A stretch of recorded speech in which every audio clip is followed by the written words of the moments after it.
I'm live. FYI.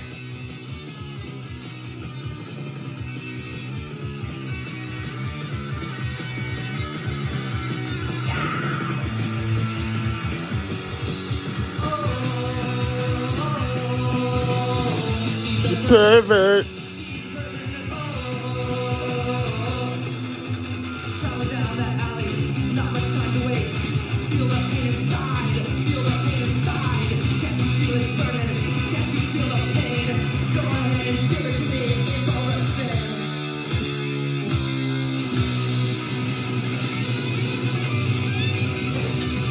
Enable DVR. Make sure that's good.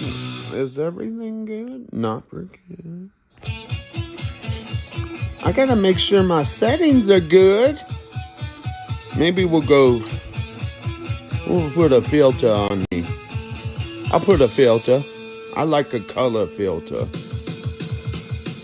I like it look colored. I like it to look like a color.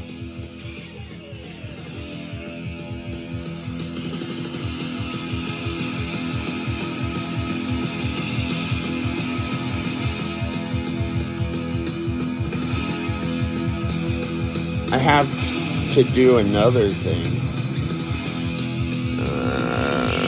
What is it? Where is it?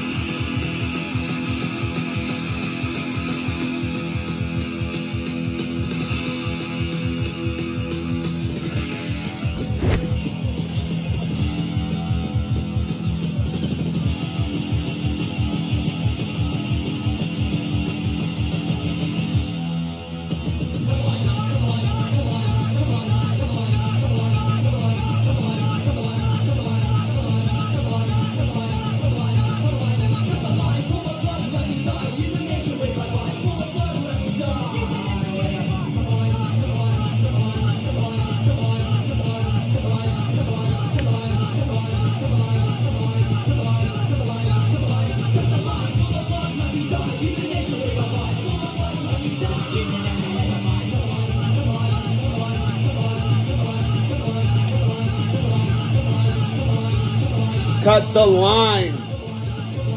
Cut the line. DNR.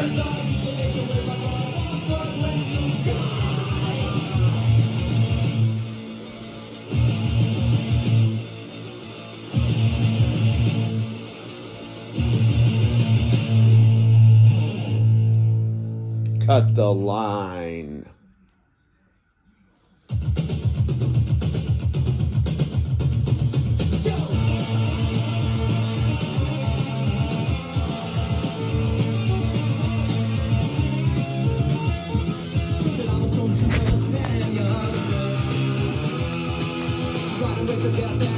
What up? Master Race Mayhem on the beach. Hang 10 in East Berlin. Hang 10 in East Berlin. Hang 10 in East Berlin. Hang 10 in East Berlin. Hang 10 in East Berlin. If you don't remember, Berlin was cut in half before 89.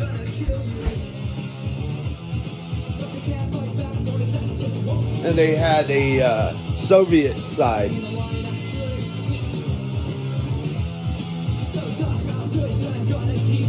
Dachau Deutschland.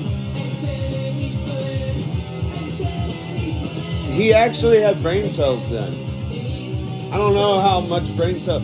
I don't know. Maybe Casey's smart. I don't know. I've never talked to him.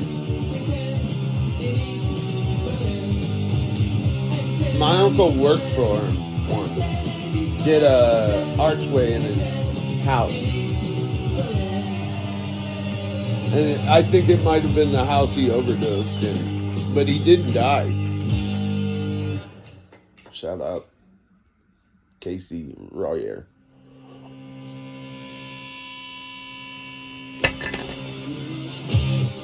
He did it in front of his 15-year-old kid. Guarantee he might have a case then. Shit happens. It was right when the fentanyl shit started to come. Maybe he just had good shit. LA's different.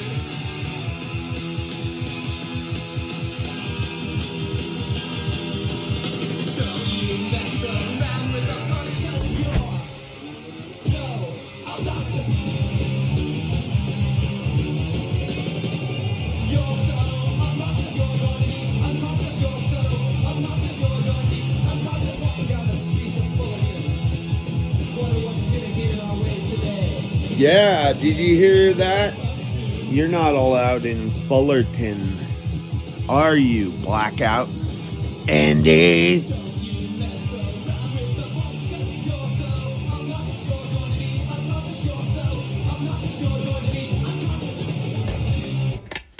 Blackout's banned from Fullerton. He's out of control. He's out of control. He's out of control. He's out of control. Johnny's got a problem. He's out of control.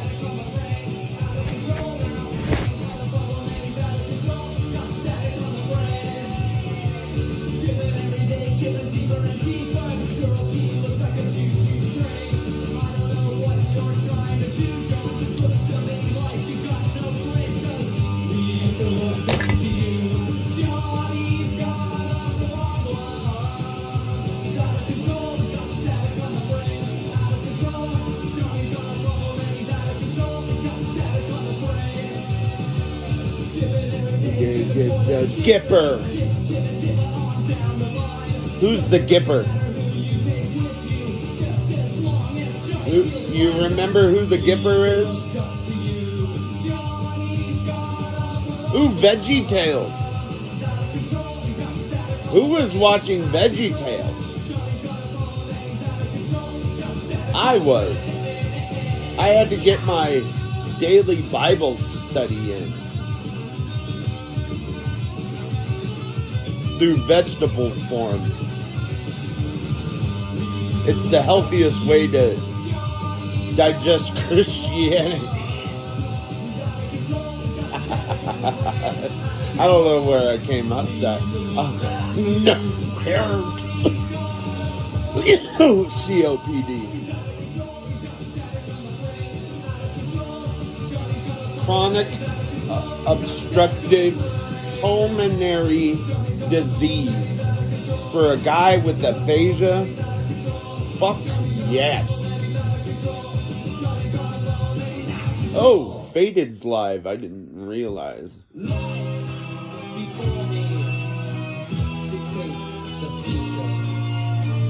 I should have just put up songs on his stream.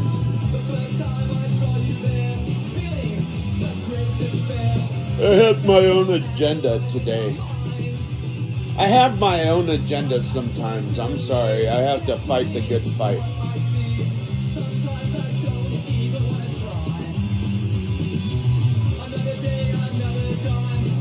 I'm in a very fucked up mood when it comes to Tommy James.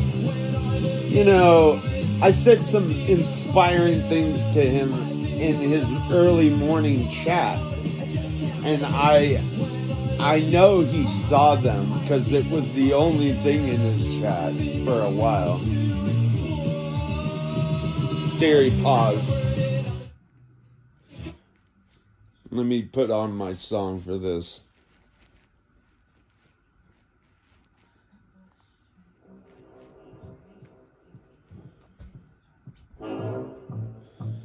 Really, Tommy, I said some inspiring things to you that regarding your inpatient situation. I know how it is to sit in that chair and with the fucking blanket watching reruns of black television shows like the Parkers and shit, because you don't have control of the television, but you end up liking it. In fact, Monique is one of the inspirations for one of my characters I have in my shorts. Shout out Monique. Anyways, I can't fathom when a person that only says negative shit to you decides to have his medication's working right, comes in and says nice things to you and hears about how you went through something he's gone through, yet you fail. I knew you were gonna fail. I tested you. I knew that was gonna be a failure for you. Because what do I see? You using my picture one more time. So don't think the cartoons, the expressions of love from me to you. I'll be making a foil shrine of you. It'll be made of used foils I got out of the trash from your house. Like Hey Arnold's Helga Pataki's gum of Arnold, but it's going to be your used foils. And tutors, because you got to have a, base. Siri, resume.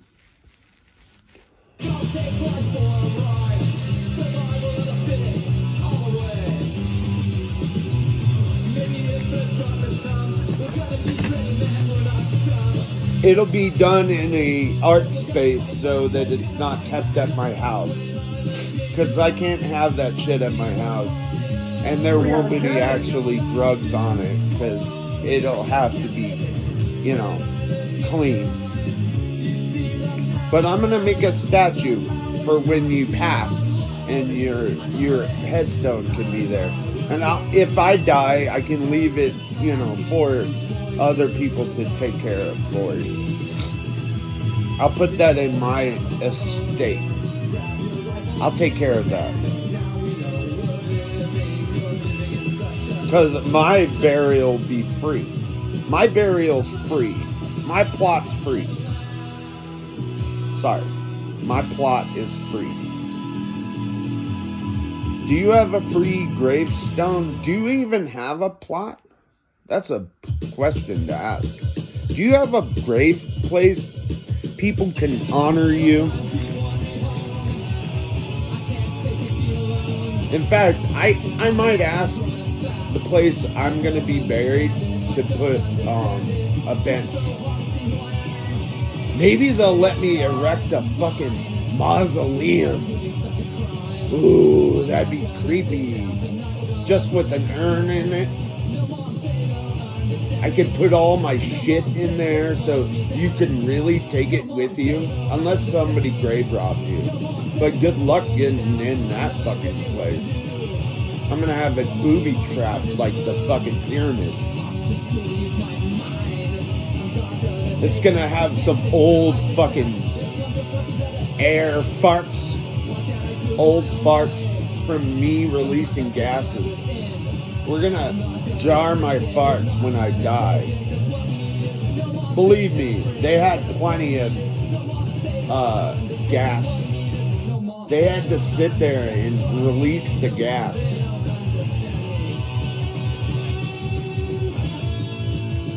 It has a little valve that releases, and that valve kept going off. When you die, the gases release out of you. You know that? You ever think about mortality? I know when you're going through the cold sweats and shit, you think about mortality a lot. I know when I do the 100-mile bed crawl of cold turkey. What was that? been forever. Anyways.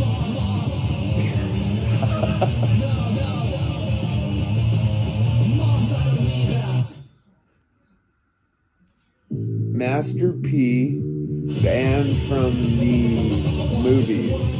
Is this Prim's Hood Cinema? Finally! Prim's Hood Cinema's back? What happened to him? I like Prim's Hood Cinema. Why don't I get his fucking algorithm anymore? Is it the N-word?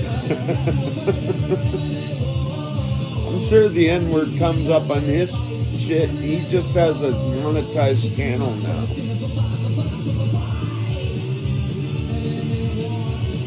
Eminent War. Oh, this is from forever ago. He really took down his channel 1 hour ago. Oh, wait, it is from an hour ago. It's clips. Is it clips? Is it re-edited videos?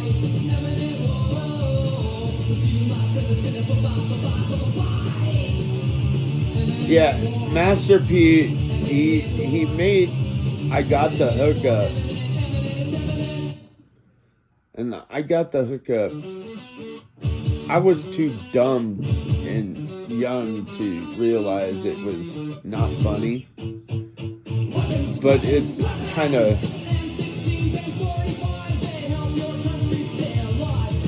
It's like Charlie Murphy satire funny.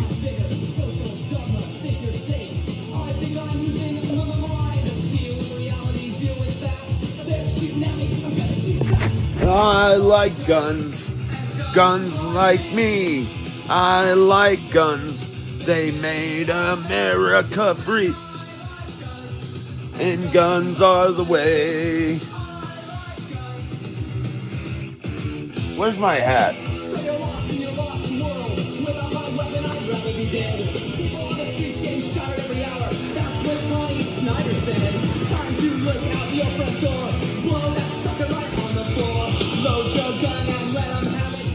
Where's the fucking... I've lost 2 hats. And they're my new hats.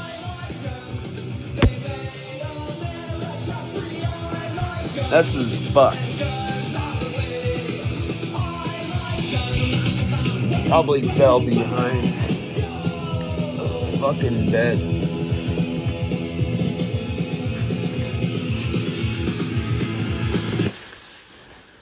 Oh, I killed the music, man.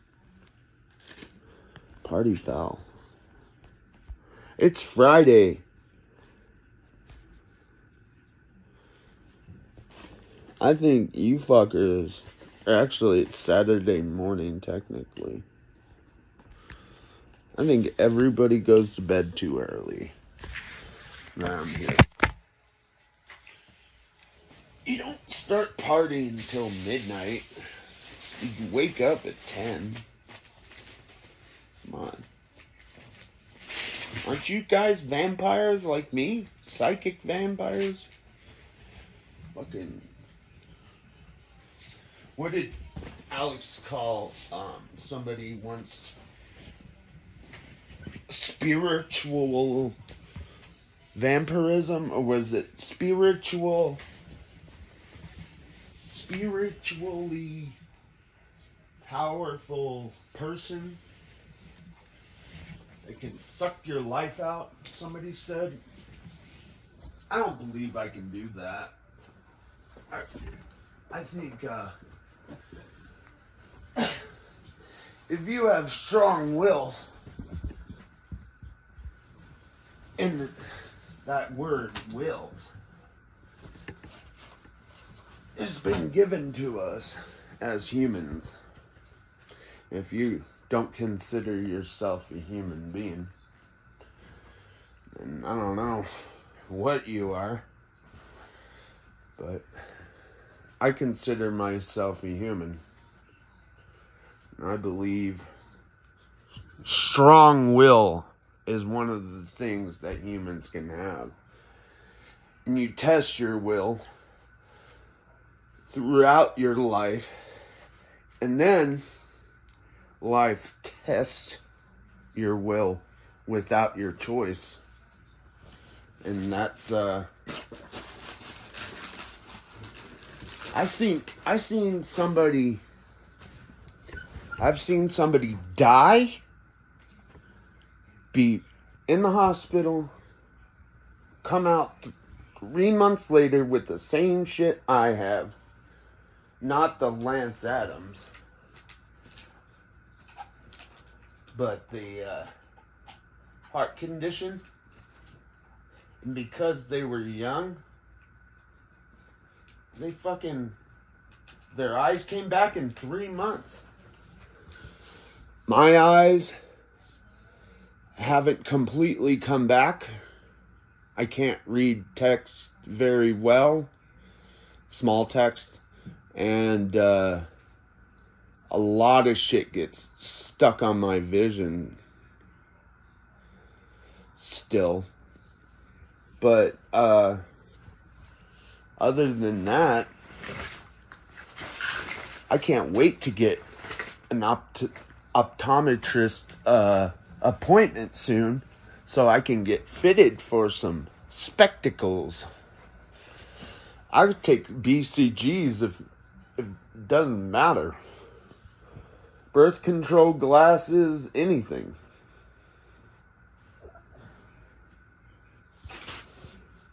Yeah. Fucking give me anything right now to make me see better, and I will use it.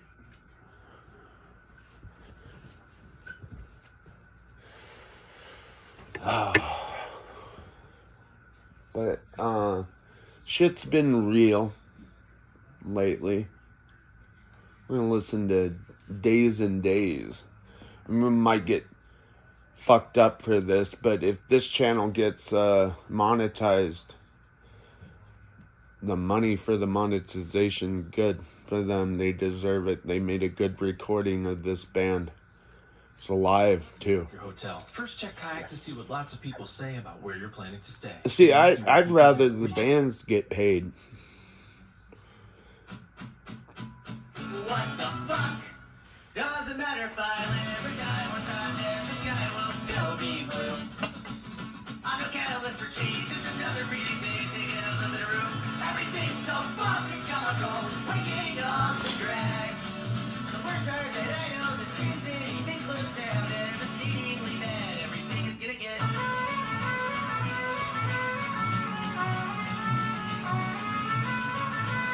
What's happening here? We're chilling. Smoking and talking.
We'll do tomorrow.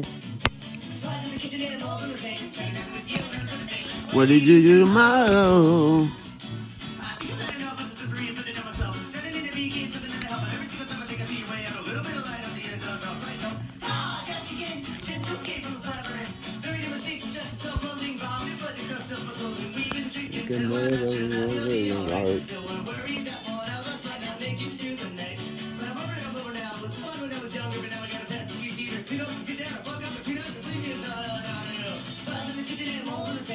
He wants to get this song over. But I hear this is how they play their live shows.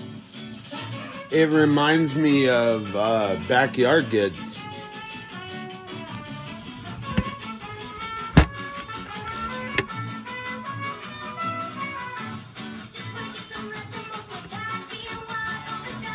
That's okay. I'd still see him. I haven't seen this band live. Apparently, some friends of mine traveled with them.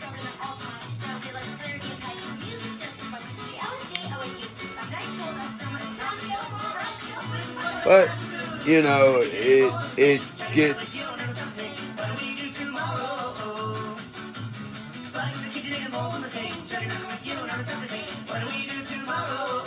It gets frustrating when you have friends that are one ideology and friends that are another ideology. And they're both loved ones, like... And you're fucking, you know, like you're sitting there like, fuck. I'm not gonna act like I don't care because I love you both. Aren't we all American? Do we obsess over success and failure as long as we're breathing, we're all alright. And I like fireworks and blowing shit up too.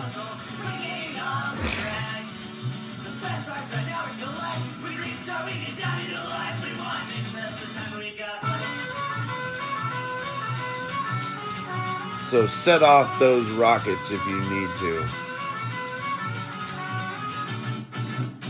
Press the button.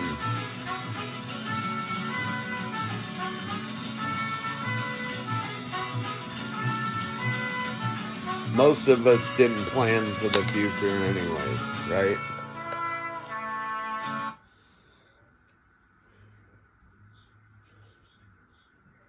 Suckers plan for the future. Oh, speaking of that. We got a war going on in Ukraine. I don't know if you know, but there's a war going on in Ukraine. And they're also beefing up in the coast. So for the first time in my lifetime, our allies are openly questioning whether the United States would stand by them in their time of need. Well, to be fair, that's happening in both directions. Off the what is it? Fucking Mediterranean, or where is the fucking closest? I can't remember the world map anymore. I don't have a world map in front of me, but they have a whole list of what they got, and it makes the Venezuelan operation look like fucking a homecoming parade compared to Macy's Day. NATO will act, but no one has really seen the alliance in action. You got the Rose Bowl and Macy's Day and the Batman 1 balloon parade with all the money and Joker and Jack Nicholson. To believe that the United States will act. And then that would be what Trump's got going on to Iran right now, I think. Come across as alarmist. I get it. I would argue that it's realistic compared to homecoming, local high school homecoming parade. The question of what if it actually isn't followed through with in Venezuela. I mean, less than 24 hours prior. And they just used that to catch Maduro. He doesn't think NATO would be there for us. I don't know that they'd be there for us.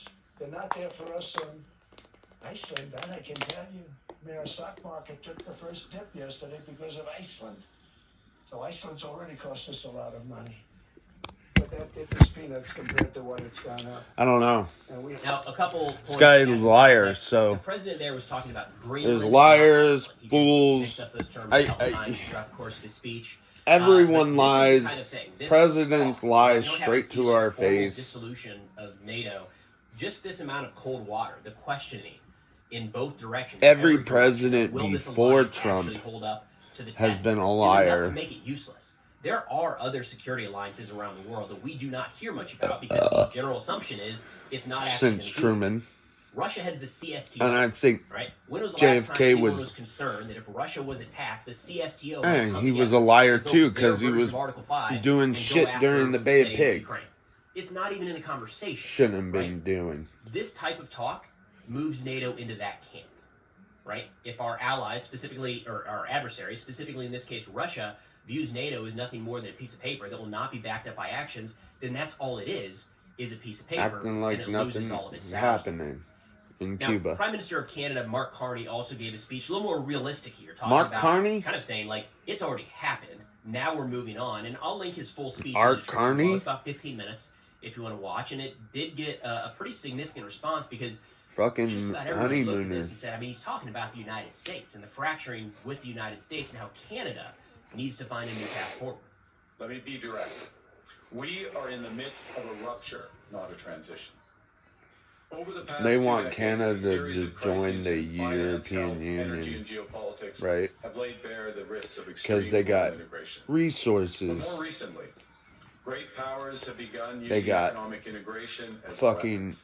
massive Tariffs as leverage, amounts financial of infrastructure as resources. coercion, supply chains as vulnerabilities to be exploited. Wood being You one of cannot them. live within the lie of mutual benefit through integration when integration becomes the source of your subordination.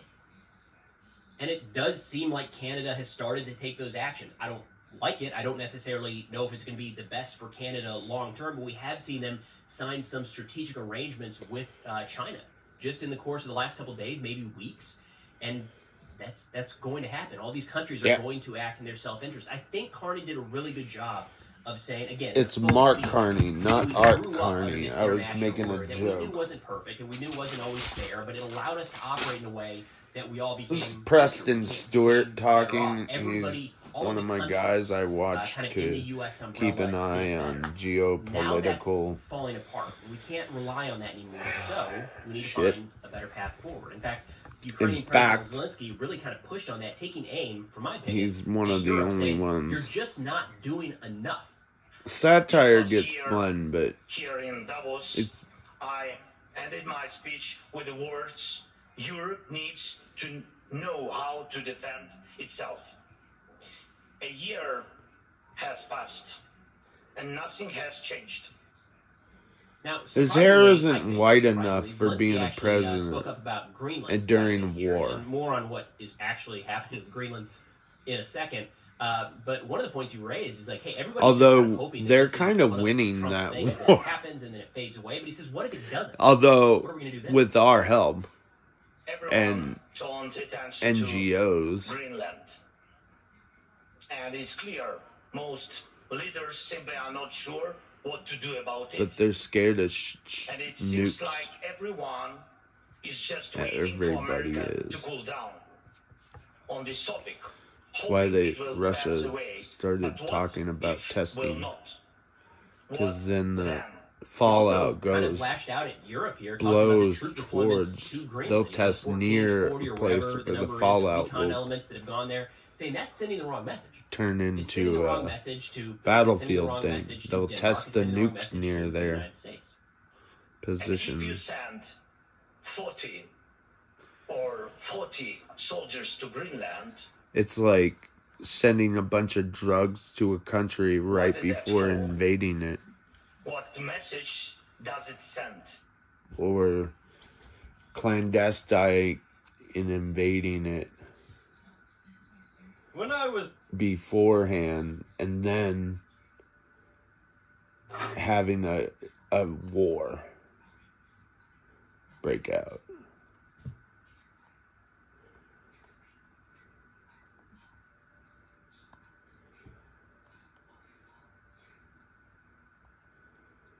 Dare I play any of this garbage?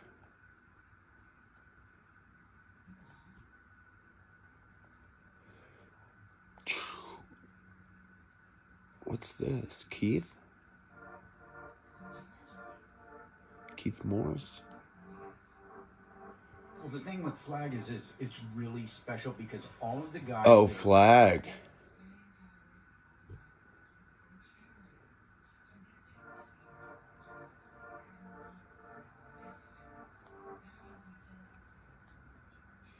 Just depend upon the radio station that I was listening to. I like all of this music. Can you recommend any music for me to listen to? That's cute. I said, Billy, I like Aerosmith. I love Cheap Trick. Blue Oyster Cult. I rattled off a bunch of just truly amazingly great bands. Yeah. On whatever levels they were of greatness they achieved. He certainly took Cheap Trick to heart because there would be no Descendants if Billy hadn't listened to Cheap Trick. Cheap Trick is And then we had a local band who was out of all of the Tubes bands that were in the South Bay, all of them being top 40 bands. Occasionally there would be a band that stepped up that was an original band. We had a band called The Last who were basically, we loved them for their energy. They had a punk rock energy and they were not a punk rock band. They were so far from it. The Last or the Last? The Last. The Last. They did a really cool version of Bebop-A-Lula. They have these are bands that are way gone. It's got a punk rock kind of vibe to it. But they were basically a pop band that played some rockabilly and had the energy of a punk band. The Descendants certainly wouldn't exist if it wasn't for The Last. They were also a big influence on Black Flag. Getting back to all of the guys in Black Flag. Like Four Bill Stahl wouldn't exist, or Tony Martinez wouldn't exist because Four Bill Stahl didn't exist, and Green Day wouldn't exist if any of that wouldn't exist. And fucking, I mean, it doesn't make sense. Hey, come on, Keith, you're burned out. You're making no sense. You're talking in circles. This is the shit I can't stand. This TikTok video just ended. He's old. I get it. You're old, Keith. I'm old too. I'm grouchy. I'm not that. I'm not. He's older than my parents. He might be. He might be like, hey Siri, how old is Keith Morris from the Circle Jerks? Keith Morris is 70 years old. 70 years old. So that is older than my parents. 70, that'd be 1955? No. 56? I don't know. Fucking, I can't count. Hey Siri. When was Keith Morris born? Keith Morris was born September 18th, 1955, and is 70 years old. Yeah, there you go.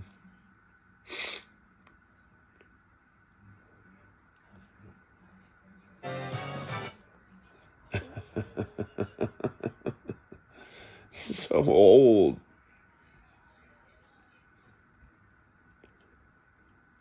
I feel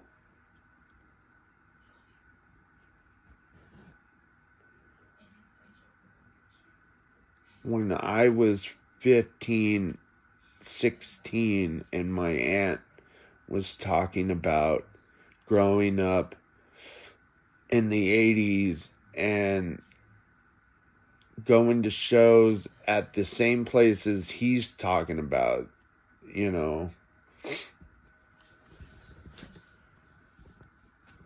anti-club. She didn't even want to go to the whiskey. She thought that was kind of bougie. But I took her to see a street punk show because it was kind of the thing then. I don't know. I feel like street punk was kind of a teenage fad. It was a young person's fad, and it kind of integrated into the genre, you know, and it was drinking and partying music. And then some of us and some of the people got serious about music. Some people didn't. Some people burned out. Some people left. I just added more music to my list. I added more to the book. I like all different genres. But for the most part, the hardcore shows, venues that basically you act right or you get thrown out with force. You don't complain unless you want to get more force back. Maybe go back and forth. Maybe it'll turn out to be a more than one incident situation. I don't know. You know, it's funny how when you get in a certain scene, some people hate the violence, some people like the violence, some people I think it ruins this whole show. In fact, breaking it up and keeping the peace is more the situation. So the show can go. Taking it outside.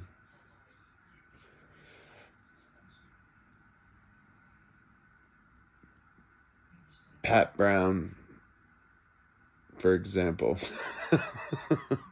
He took it outside.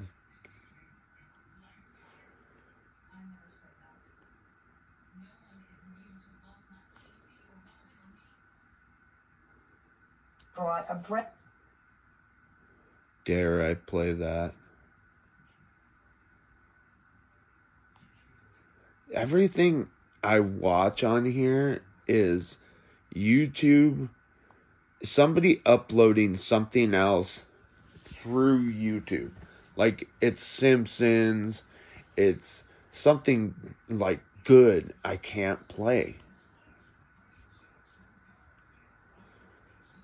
Here's the full set of the...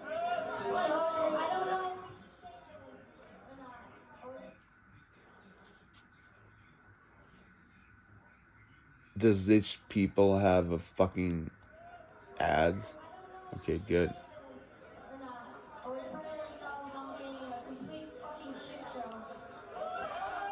Yeah, but you got together and you're all there.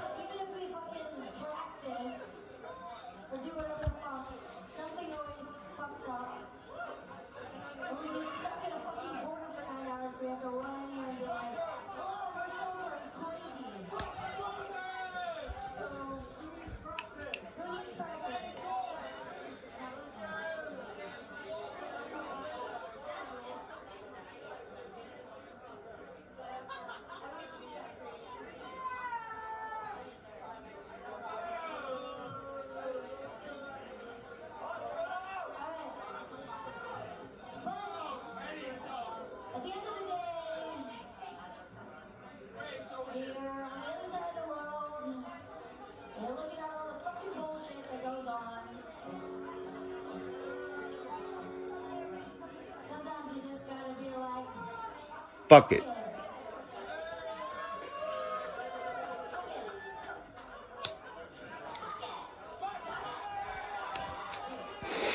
Fuck it.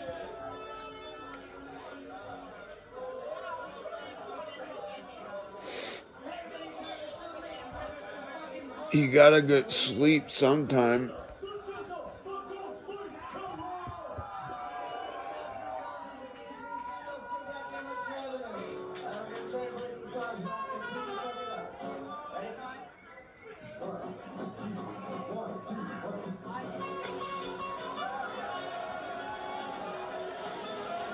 You can't hear shit. It's a crowd recorded video.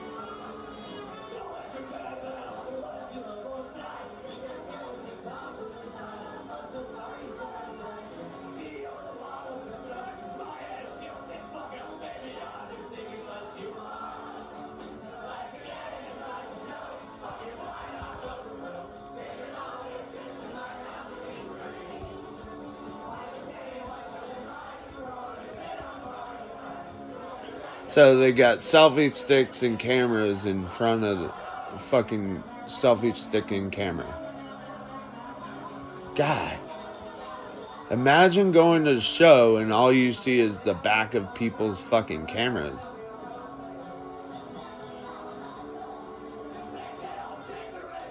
So that's why you sit in the smoking section and listen to the music. Smoke pot. Get away with it.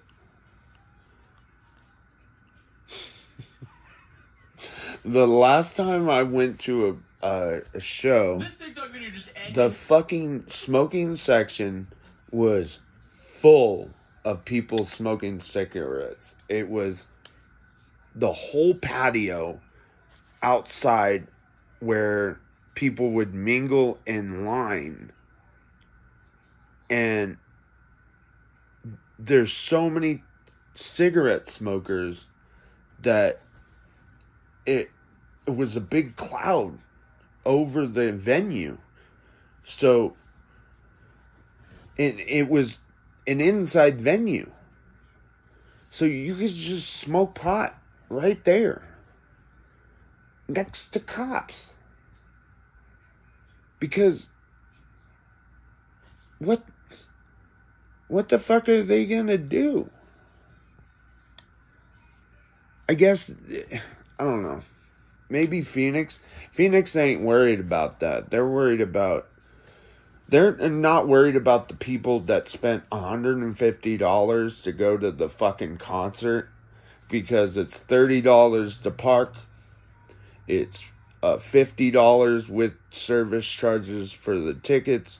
Red Bull. The weed you bought is taxed by the government. They get paid to protect you and your fun. Why stop your fun? Mesa, by the way, Gilbert, by the way, they'll fly over the venue in their helicopter and pull people out of a Bob Marley fest for smoking pot in the early hours of the festival in 2007. That was crazy. I saw hippies, like, not the violent hippies. I mean, the dude kind of hippies. The skinny, tiny, what are you talking about, guys? You know, the not knowing where they are at all times. Kind of innocent guys. That don't bother people.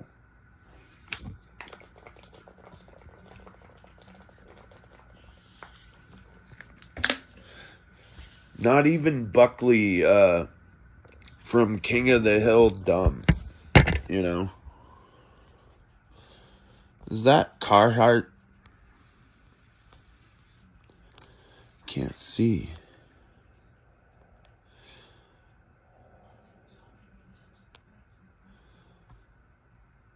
Is that Carhartt?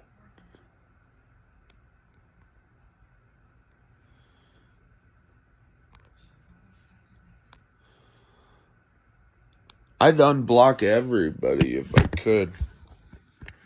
You know what? That'll be the first thing I do when I get this computer going. Maybe I'll just sign out of the computer. Figure that out. I blocked a bunch of the alts that spam the chat back in the day because my eyes would repeat the same messages over and over again. But it doesn't do that anymore. So I don't have to worry about it. Although I'm still seeing the scroll on the screen from being in the stream earlier. Uh-oh. Is that Filiberto's? My secret to confidence? Is this Filiberto's getting raided? My wife said, if you win, we'll fly to Asia. If I win, we'll fly Federico's getting raided. Well, health inspectors are not happy with a popular breakfast spot or a swanky Scottsdale restaurant. Oh no. So you know which places aren't keeping a clean kitchen. Here's Jason Berry with tonight's All Oh no. Jason. Toxic substances not labeled. That's just a taste of the Toxic. inspectors uncovered at Valley Restaurants this week. Alma's Kitchen and Pho on Chandler Boulevard off Dobson Road in Chandler. Ooh, Dobson. We got Dobson here. Violations. An employee not washing his hands before making soup. Ew. Raw beef stored above eggs. Food debris left on a meat slicer. Olive and Ivy on Camelback Road off Marshall Way in Scottsdale. Ooh, Scottsdale. 3 Chicken on the violations. grill not cooked long enough. Pizza sauce and mashed potatoes not cooling properly. Milk in the fridge out of temperature. Ooh. Tatamatos Tacos Al Carbon on Keep that 7th shit Street in Oakland, off the... Phoenix. 3 violations. Employee handling raw fish with gloves, then not changing the gloves and washing up. Raw shrimp stored above baked potatoes. I got Raw you. chicken I'll thawed at room unblock temperature. everybody. Filiberto's Mexican Filiberto's! food at Williamsfield Road in Val Vista in Gilbert. That's the one we go 4 to. violations. No, I'm just Chicken kidding. kept past its discard date. Cooked pinto It is beans not held at the Filiberto's. proper temperature. Toxic substances not labeled. Not enough sanitizer in a dishwasher. And the place with the most health code violations? The Breakfast Club on Scottsdale Road. Oh! In Old Town Scottsdale. Old Town Scottsdale, Rich. 5 violations. 5 major violations. The Breakfast Club had no certified food manager on duty. A cook touched his face, then kept cooking without washing up. Ooh. A worker putting celery in a drink with his bare hands. Yikes. Green juice not kept cold enough. And a container of black beans not cooling properly. The restaurant is now on notice to clean up or could face legal action. Poopy. Jason Berry for Arizona's Family. No. Well, here is They get a slap on the wrist. They get nothing done. And then they get a second chance. Next time they come in unexpectedly. And basically, they keep the place spotless until they get checked twice. It's sick. Unless they learn their lesson, they fire their fucking kitchen managers. Don't let him bully you. Big T, I see you, bud. See, I was super nice to him. Nothing. I didn't see her join. I didn't see her join. Big T joined, I guess, earlier. I was happy to see he was doing better. And he tried. But dude, you're fucking failing. You're talking about menuing up and roaming the streets. You shouldn't roam the streets, too. He's roaming the streets in the early morning. Harmful. Shouldn't use anything illegal. And that's not what we need. That's a good start, I feel like. I think he should have stayed in that chair longer. Yeah, I had 4 years before COVID. Boring as fuck. I miss getting high and doing what I want to do. Okay. Yeah. I don't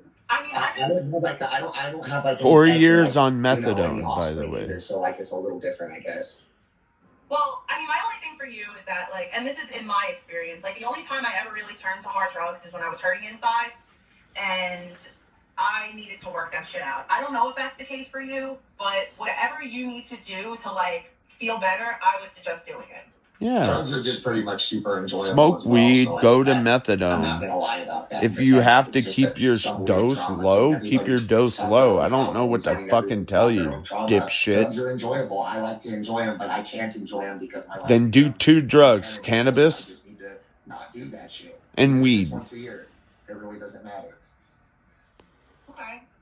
I want, I'm gonna leave, but I wish you the best, Tommy. Have a good one. Big marble mouth guys. Tommy? I think you calling her bullshit, Tommy. Yeah, nigga, what the fuck? He was talking shit to Big T for so long. He was so shitty to Big T, telling her about all this fucked up shit, talking like... So he pulls this shit in the morning just to pull some shit later. What do you want me to fucking join you? Fuck you, dude. I don't pay attention to you going live every time. You know what time I go live? We go live at the same time, buddy. You want to go live at this time? You want to... First off, you had your chance to say sorry back and be genuine, but you weren't. You and your chat and NorCal and everyone else wanted to fuck around and play games. Well, guess what? You played 7 times. I gave you 7 chances. That's 7. 7. That's more chances than Trump would ever give Greenland.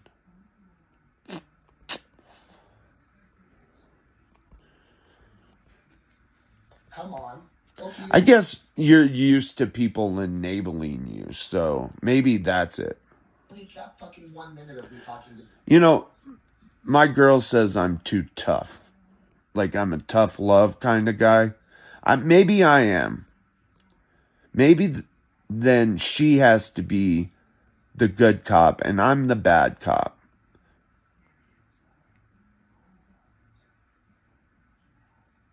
In situations. But I don't know. I feel like 7 times is pretty lenient. Especially, not especially, especially considering you still run your mouth like it matters.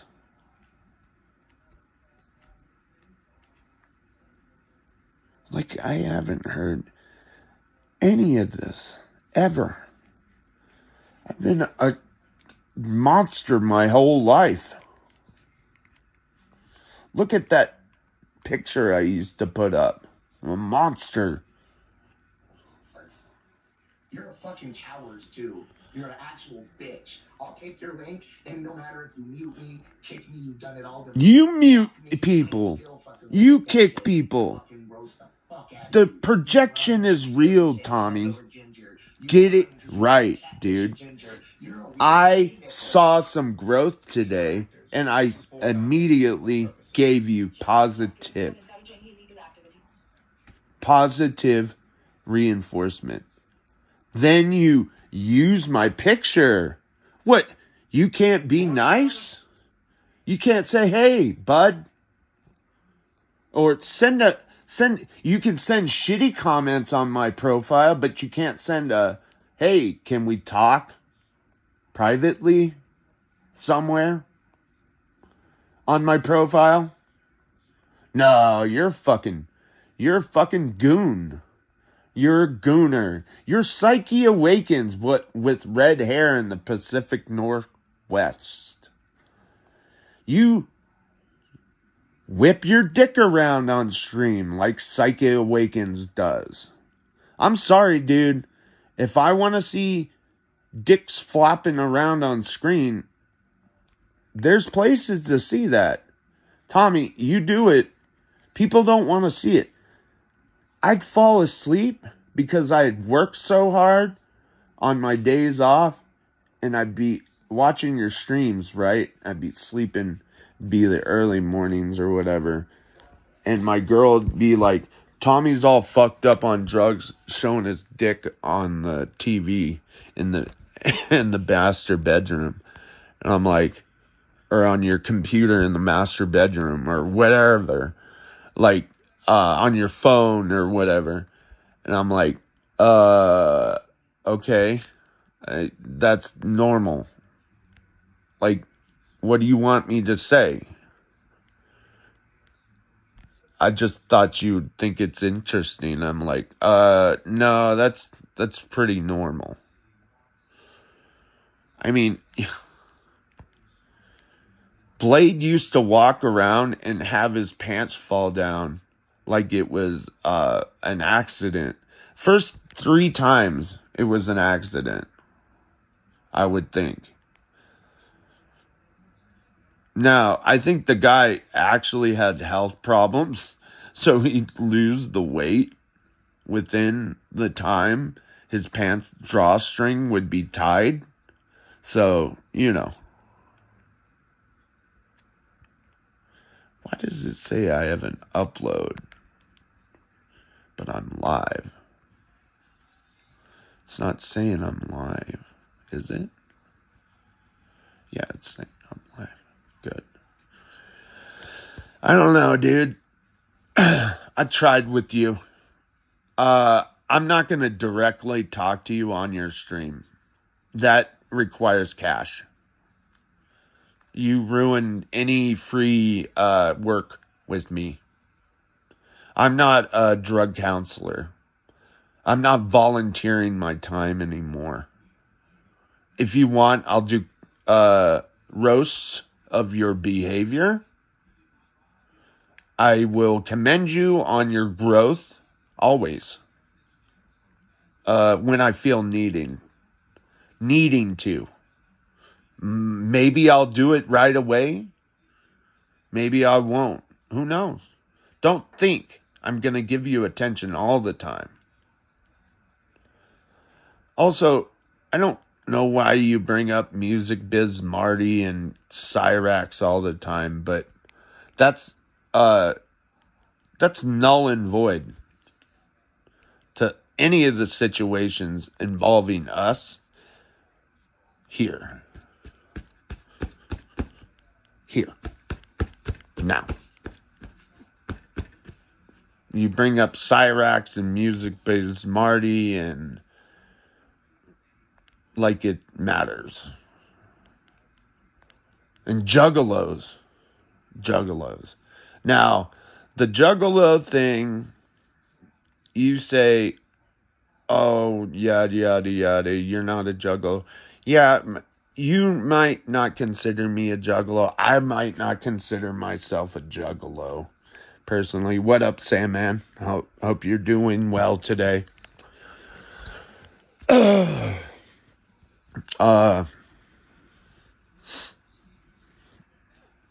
I'd say lay off Big T. You know, she has enough headaches, but you're not.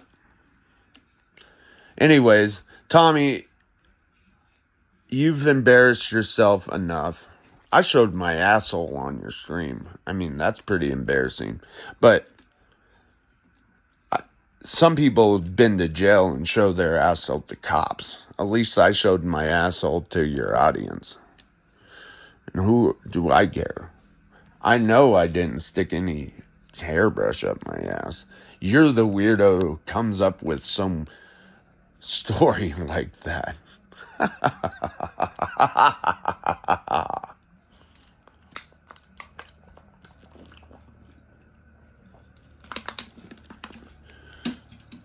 Even if I did,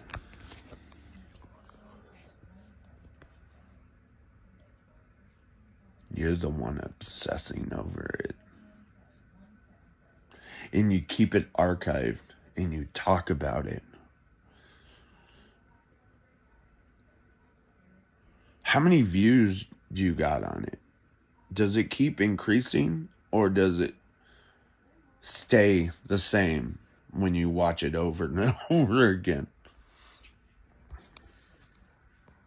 What is Sam saying? So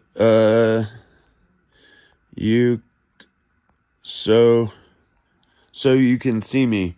No, I can tell it's your fucking name by the first off, I saw the emojis come up, and then I saw it was your avatar. It could have been anybody using your avatar, and then I looked closely and I see the C at the end.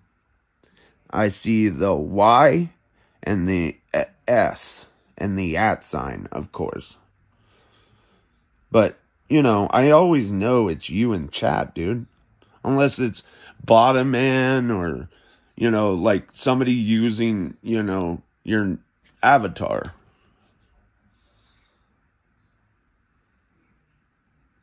Come on, Sandman. I've been talking to you since I basically got home. My eyes are training themselves, retraining themselves. You know what cortical blindness is? Did you do your research on my blindness? I'm not totally blind. You know what totally blind is, right? Totally blind, like Ray Charles, Stevie Wonder. That's not me. Fucking...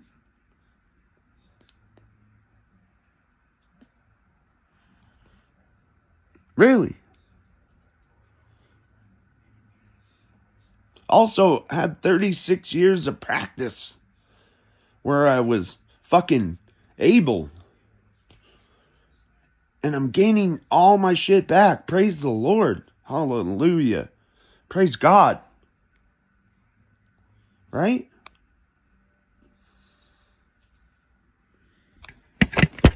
That's why we have faith. And I'm sorry, the troubles you've had in your life and the issues you've had. And the people that haven't recovered in your life. Like when Blogger had mentioned his dad had aphasia and I didn't have aphasia because I don't talk like his dad. And it's not true. I have aphasia. It was diagnosed. It gets diagnosed and it's treatable. I even stutter a lot. I can't sing like I used to. I can't rap like I used to. And not that I was good at rapping, but you know, you get at least moderately better, right? You can copy rappers. You can copy better. You can mimic. And now that I'm sight restricted, I feel like I have more observational skills. I pay attention better. Like I listen to inflections in people's voice. I can hear lying better now. I swear to God, I can tell when someone's lying, projecting their fucking lies. It's like, dude, I call something before it happens, and then it happens. Like 4 days later. And it's because they've created this fucking idiotic fucking cycle of stupidity. And I've done things that I've seen the patterns for. So, I don't know. I'm going to play Jorge. It's by Die Huns. It's about a drug dealer. Oh, fuck. We got a Liberty Mutual mute commercial. Hey, you want a banana?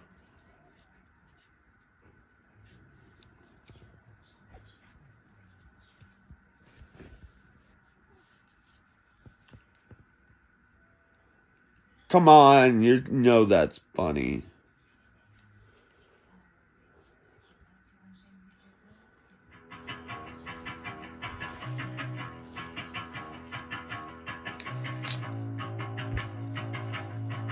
You're getting into IP2. I know you are, Sandman. You're gonna be converted soon. You've seen too much.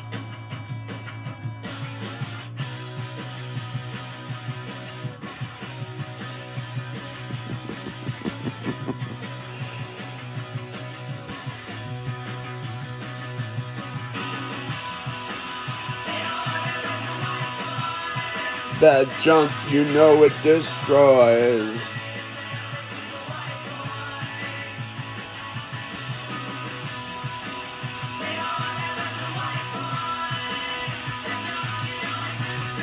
I need it. I need it. I need it.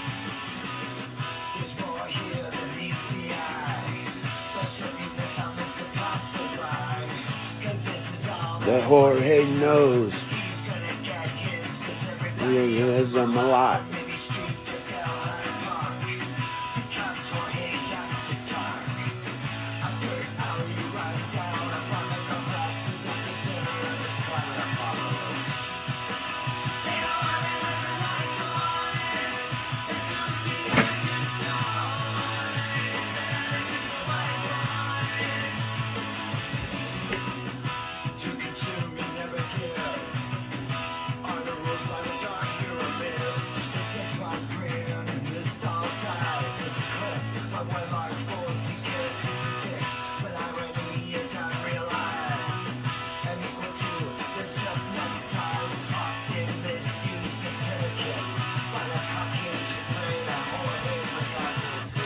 Use your tourniquet. Use a necktie for a tourniquet. Tommy? Or do you use the shoelace? I like the ones that rubber from the fucking hospital.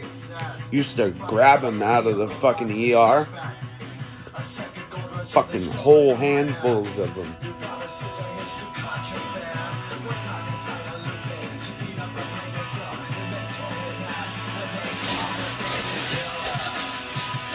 Back when I was fucked up,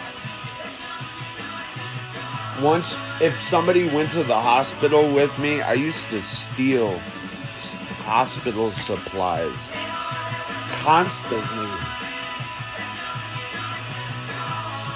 And, like, I'd be in my, like, I'd go to the hospital for myself, and I'd have my, like, pockets filled with all the good shit from the drawers, and they started locking them after a while. Especially emergency department. This stupid shit too.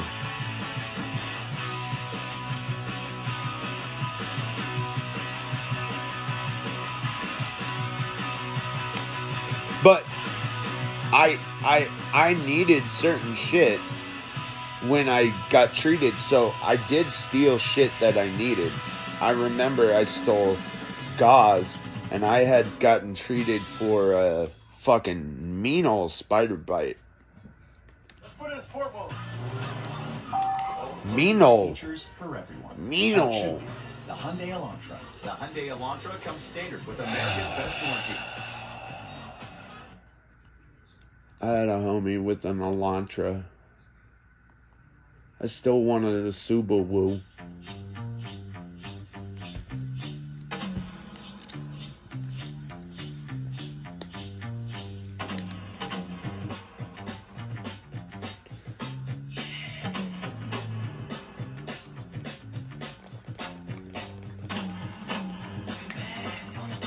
Getting back. Hit up my Cash App, Sandman. I'll play whatever you want. I got you. $5. SCUMACAB.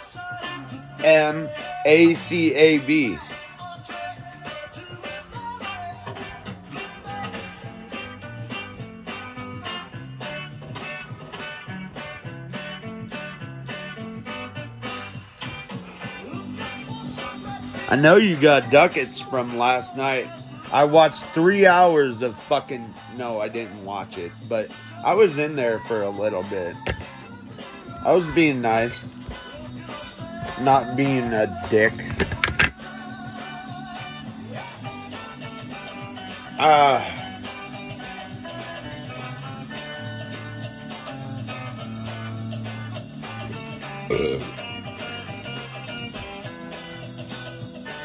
I need to get back on the tincture. Fucking dickhead.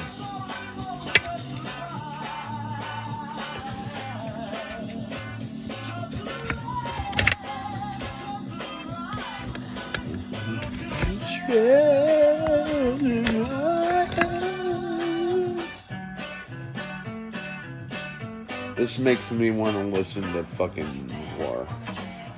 The greenbacks.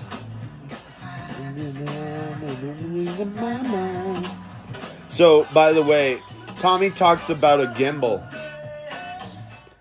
He doesn't even fucking charge his gimbal or have batteries. Backup batteries. So why even have the gimbal?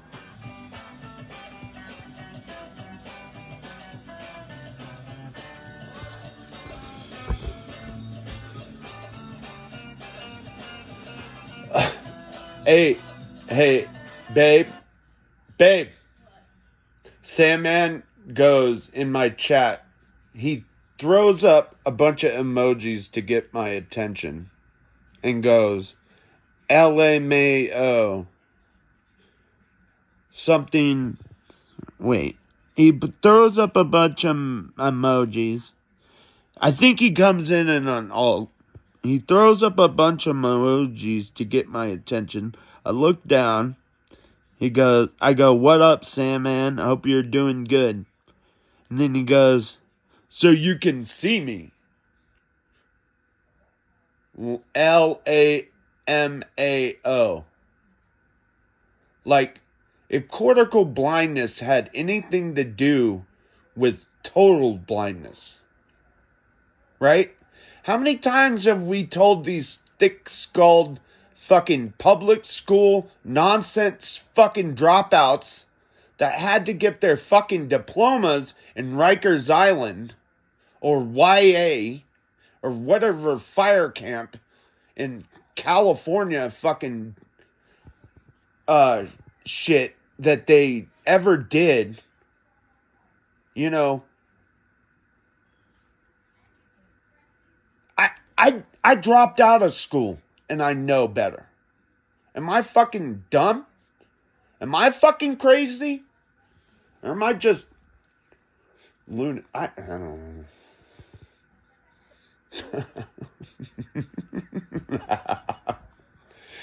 know. Ooh, the birds. The box tops. I just love fucking with them. They're easy. If I wanted to, I could have triggered Sandman in the middle of his stream. But it's like, why? I feel good. When I feel good, why do that?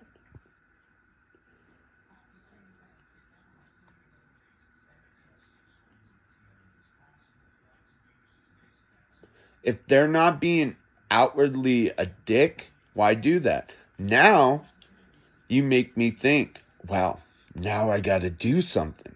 Now I gotta be inspired. It's like an artist. I'm inspired, Sandman. You come in here and you inspire me. I want to paint a picture.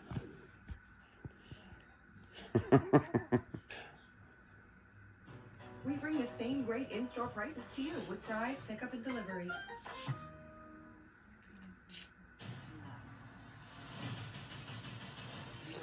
I think they get comfortable because I get quiet.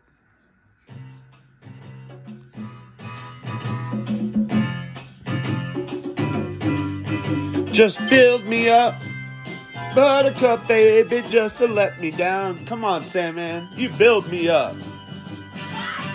Build me up, buttercup baby, just to let me down. Waiting around, and worst of all, never call baby when you say you will. And I love you still, I need you. And ain't anyone, darling, more than I love from the start. Build me up, buttercup, don't break my heart. Over 10 and I'm again, late, around again. Oh, Sandman, you just stood me up again. Hey, hey, hey. Hey, hey, hey. Come on, baby.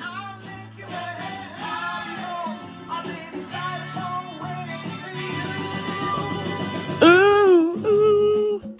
I'm waiting for you, baby. Build me up. Just let me down.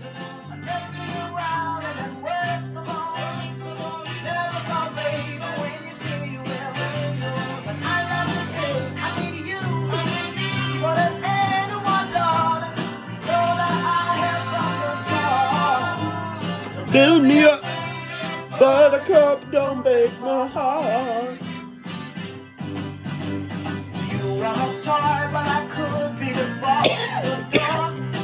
You're a toy. You know what that means on the streets, right? You know what toy means on the streets? I bet you do. I bet you do. I felt at one time I was toy. I got better, but you could be you could know what toy is and have a different Urban Dictionary than I did. I had the Webster's one. It was kind of official. It's like this song, the original version. Baby, do you understand me now? Do you know the original one? I feel a little mad. But don't you know that no one alive can always be an angel? When things go wrong, I seem to be mad. I'm just a soul whose intentions are good. Oh Lord, please don't make me be misunderstood. I can't speak. See, I still have aphasia. I still can't sing. Please don't be misunderstood. See, I can't sing. Understood. See, I talk like Blackout. Blackout.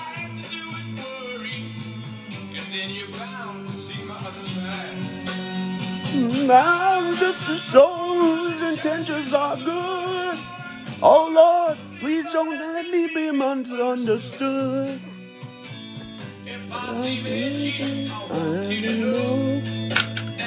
I gotta get my weed out. Give me a second.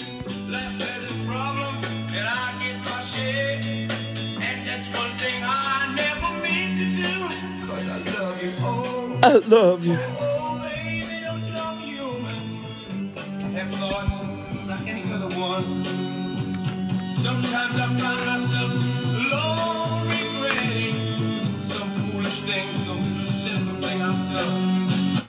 Do I got any more in there, or should I save a trip to the drawer?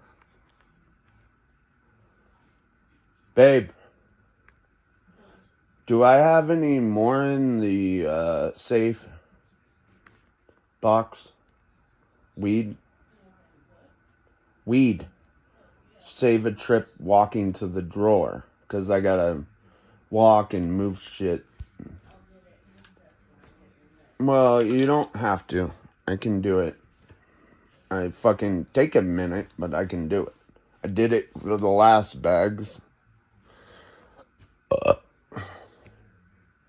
Oh, yeah. By the way, I took a bag. So,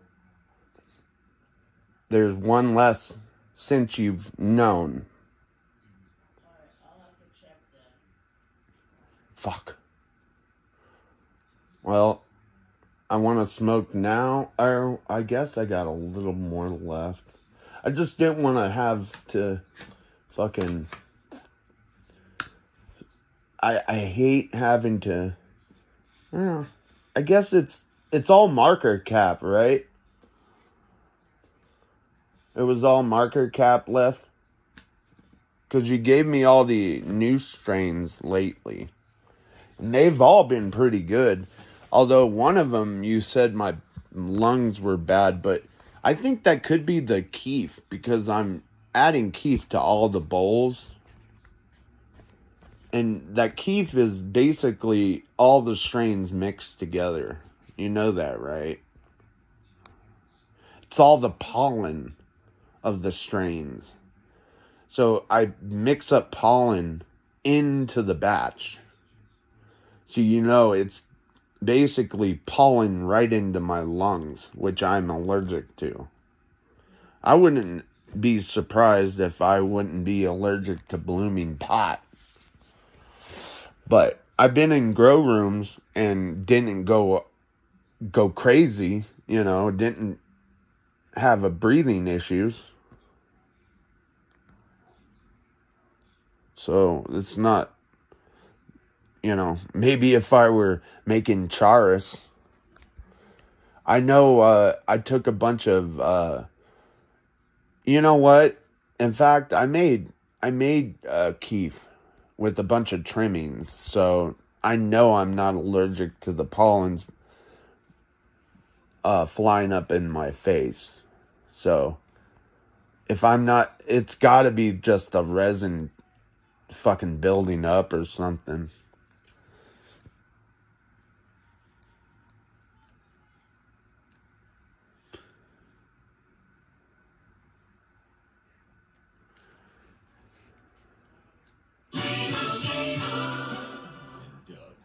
Doug. I heard Sandman got premium.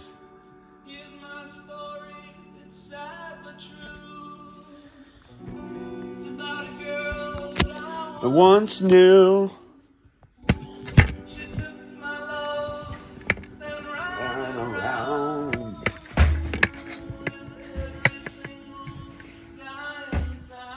Oh.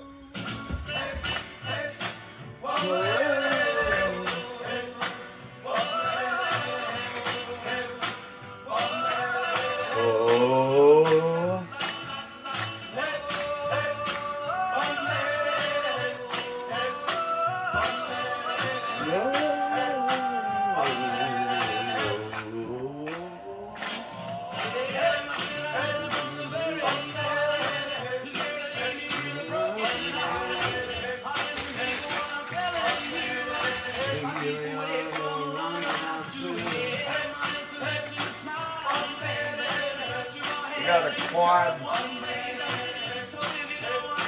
left, and I got a half,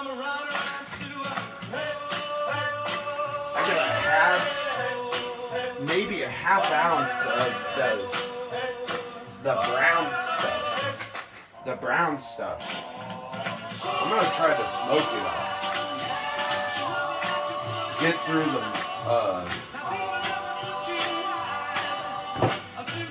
as far as I can.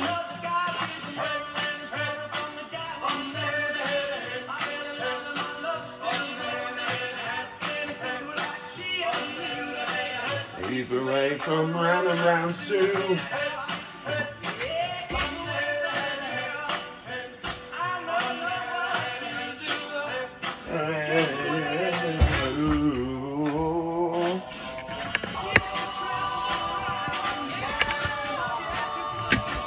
Hey, Sandman, you know about The singers, 50s and the 60s. East Coast singers, the 50s and the 60s. Dion and the Belmonts, and Frankie Valli, even Lil Joe.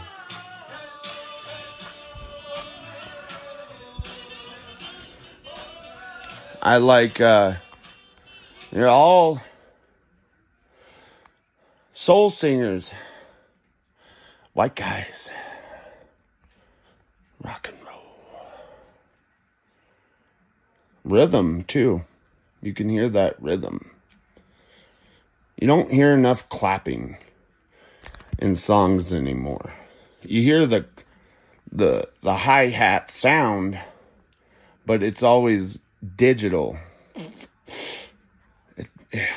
It's not as good as a human clap or a human snap, like the beginning of My Girl, Motown, fucking the Temptations. I played Temptations this morning.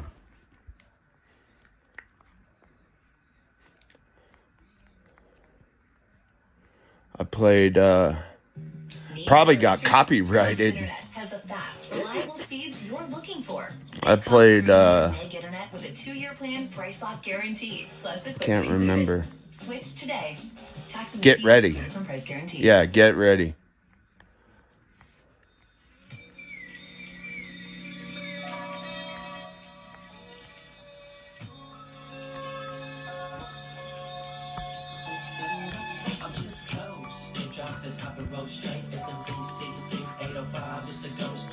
I used to have an 805 cell phone number. It was Thousand Oaks, though. I don't know how gangster that is. T.O. Gore Hills. Malibu.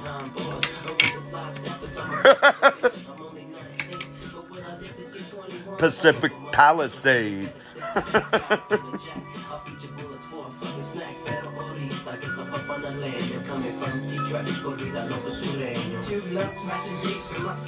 Once I'm acting up just because I'm running clean in a Chevy. Dark skin Mexican, standing 5'0". Put the pedal to the floor, hit my glass backs roll. Hit the corner with the passion on my way to the market. T-train shotgun with a blunt ready to spark it. 10:30 in the morning, but I don't care.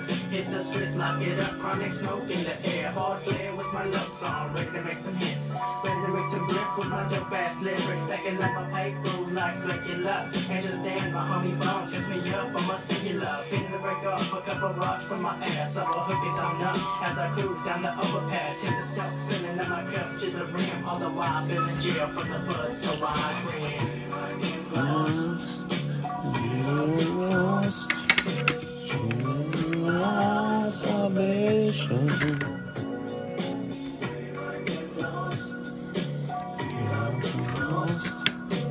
She will be my salvation.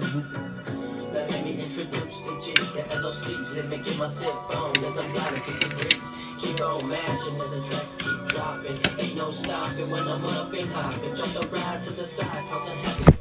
Blowing in no smoke, dipping through to the oldies every day. Yeah, my life is getting better and better. Plays a liquor in the morning, then I'm down for whatever. The Lux pick me up about 11:32. I said I'm down to clean with the go to Santa Maria, SMVP, scooped up, J.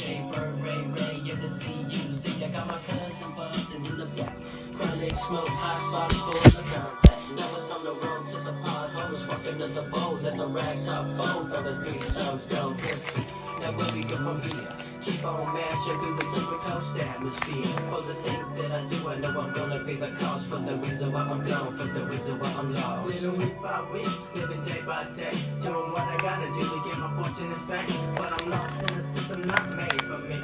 So I'm supposed to go front, straight up for mine. Chain 19 with the Mexicano lean. Throw my knob on my colors, red, white to the green. Always looking out just in case fools jump. Time to handle shit and break them off real quick. Take a look around your flow, then take a close look. Cause all the shit I see I jot it down in my rhyme. Look, my homies dropping off like flies in 95. The ones that survive, I take a steel cage bus ride. But for me, I ain't sucker free. Cause folks is on the tech trying to gang CLSC. We send it. Oh, it's a little late, but I'll play this. Fuck it. It's technically... It's a little late. It's technically Saturday morning. I should have been watching those cartoons this morning. I got bored with Tommy James and Sandman's beef. I had to watch Batman and fucking enjoy myself. No stopping, the dogs are dropping. The thing is popping. Hand on the hand. Daddy daycare begin. Oh wait, he's Are We There Yet? Sorry. Same fucking font.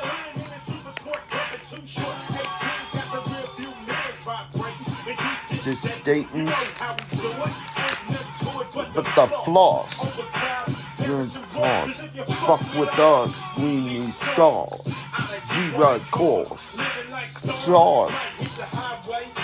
They just run full ride day.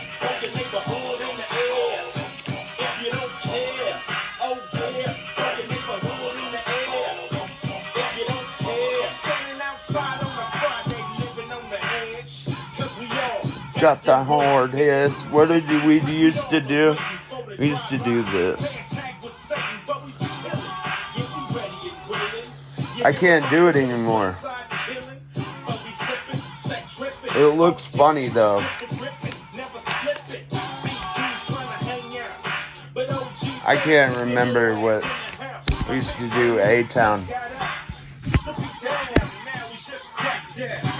I knew a dude that earned his fucking letters colored in, dude. That's crazy shit. I didn't fucking... He's dead now, though. Rest in peace. What was his name? I'll remember it in a second. I can't give his real name away. Oh, S.O.K. S.O.K. S.O.K. S.O.K. S.O.K. He's a white guy.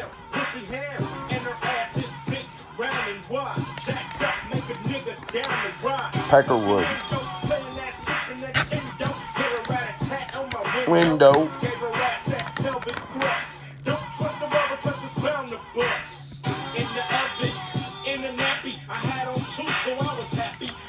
He definitely didn't condone gang life for me and his little brother because we were the youngsters.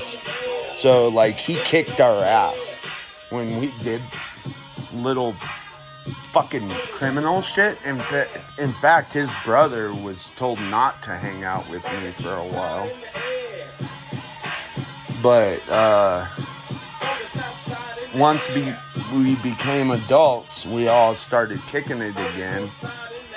You know how it is. And his parents and we all grew up together. So we understood why I wasn't allowed to hang out there. You know, I wasn't stupid. Why? The consequences of what happens when we get together. A couple of resorts have figured it out on the Orange County and LA County have figured out if my friends and I get together, it becomes a problem.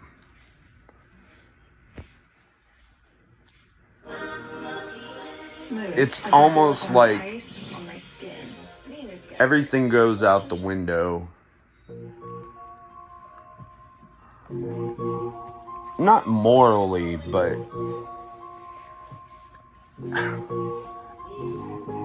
we don't give a shit. It was more like because we grew up as youngsters together.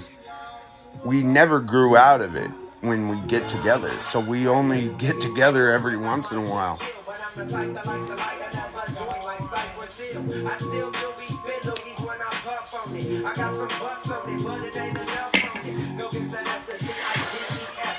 Wolfpack shit, like The Hangover. Like, I'm not gonna say people were drugging people, but we drank a lot of liquor at like 14, and that's pretty much what got us in trouble. Like multiple times. And we would go, so you get caught drinking, and then cops don't bust you, like physically, like write you up and just take you home. It's really strange, because if you're not from the area, a lot of cops don't want to fucking deal with it. They're like, these people from LA County are down here in fucking South Orange County, partying in an upscale fucking resort, and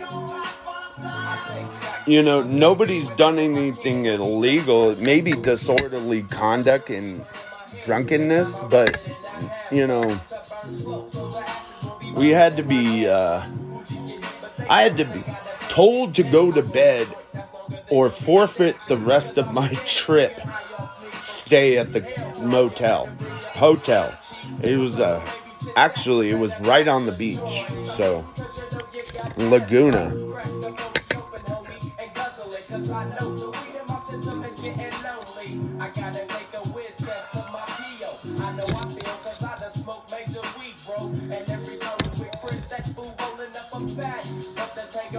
Live your life, dude. I was 22 when I did that kind of shit.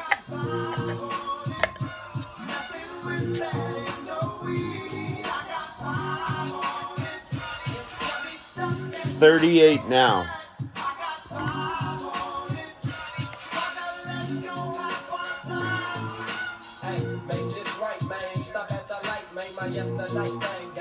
On that night train. They don't make that shit anymore. Motherfucker. Oh, this is the jam right here.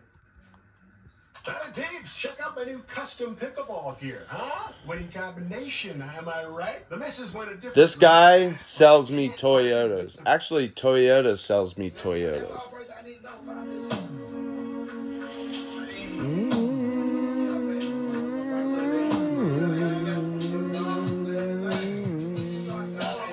Baller, shock collar, 20 rounds on the baller. Switch around back and they deny highway. Make money off highway.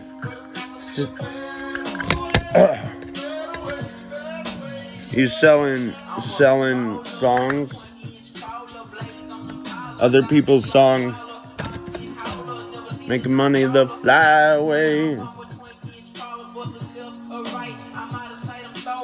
Say, man, tell me how to sell other people's music for $3 a song, please. Tell me your secret on how you sell other people's music. I've been always wondering how people do that. Being Jukebox Sandys. You're not Adam 22.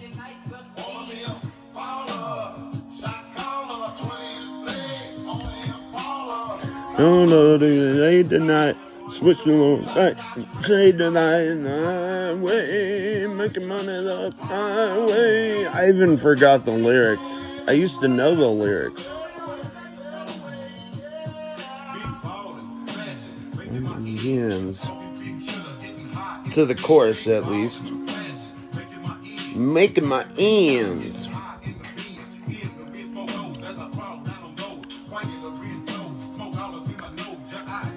Is this Lil Troy Did he become Pastor Troy? I don't know. I don't know the history.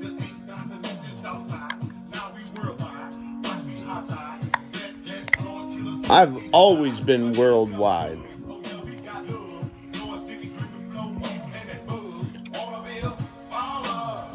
Shakala. In fact, I'm going to New York City. That's gonna be a fucking bucket list. I want to go to New York, Boston. I want to see the 13 colonies. Like a history tour. If I could, I'd go to fucking Civil War too. Before I die. That's bucket list too. Civil War. We're doing a whole... I've done Appalachian. I've done that. I also want to do studio tours. Like Sun Studios. I've done Motown.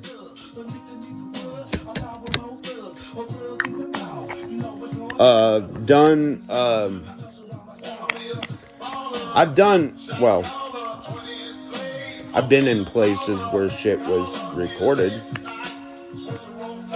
Like, my cousin's house in, fucking San Fernando. When they were living there, it was fucking a bunch of people. Diana Ross had another Motown legend had recorded there. A bunch of shit.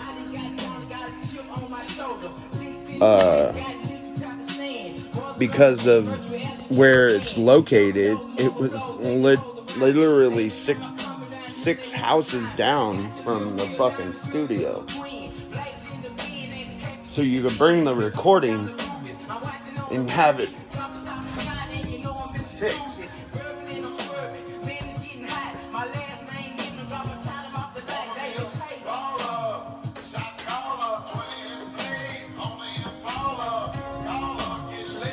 I remember this song being big when I was 10.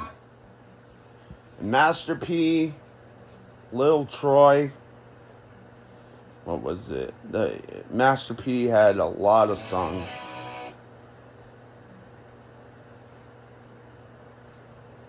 Come out then. What? What the fuck is that song? My shit's getting played while I'm sleeping.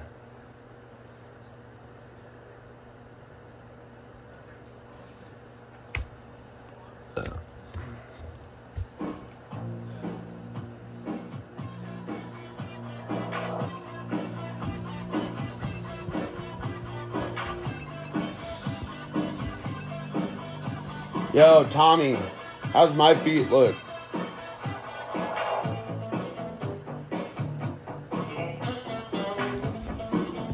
And I'm part Blackfoot. You know that, right? Part Blackfoot. Like, teeny tiny. Like somebody had a, relationship or two. In the bloodline.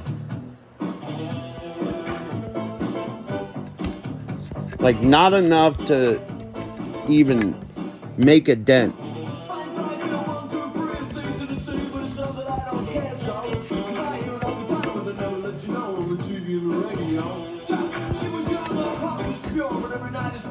Maybe not. I don't know. I have to check my lineage. But there's rumor. I found it.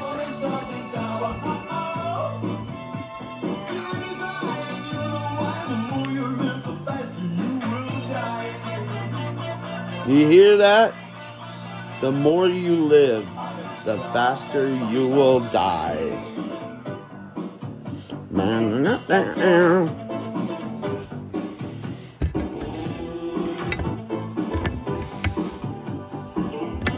Here's the shitty part about having long hair. You'll find it stuck to your fucking weed. But having long hair means you could pull it out and not smoke it.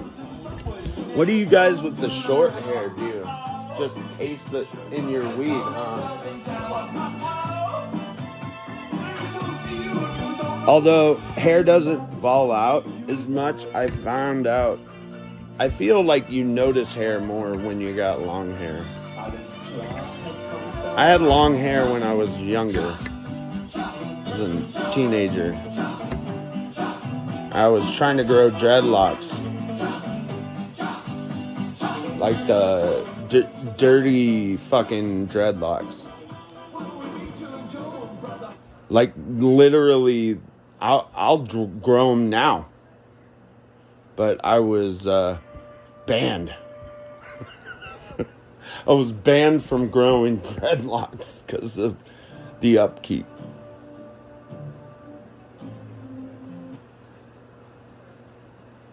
And if I wanted to have a bedmate sleep with me, I guess you can wear it in a wrap. But that's still like, look at Violent J's hair.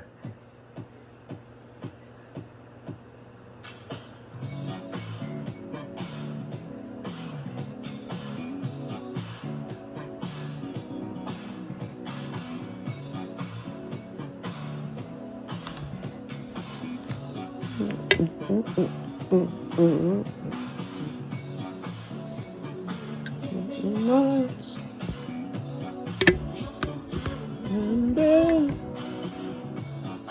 And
ribbon emoji in the chat. Just say ribbon emoji. You can do a nod too. There's probably no one out there, but I don't give a fuck. I'll be on the radio one day. Even if it's streaming radio. Fuck it.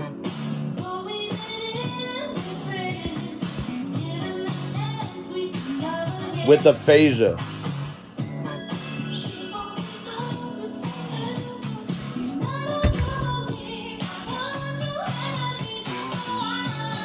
Send me, forget me not. Shout out to the 2 people out there. Send me, forget me not.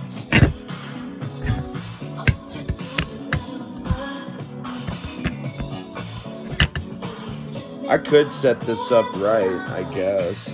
I got a fucking tripod for a reason, but maybe I can bend it this way so it works in fucking... I knew I'd fuck that up.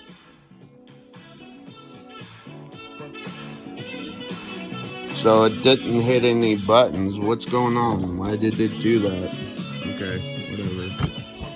Did you see my nuts? I'm wearing Hawaiian pants. I'm not wearing the shorts. Gotta wear shorts when you're almost 40. Bring out the shorty shorts. When you're almost 40, you can wear shorty shorts.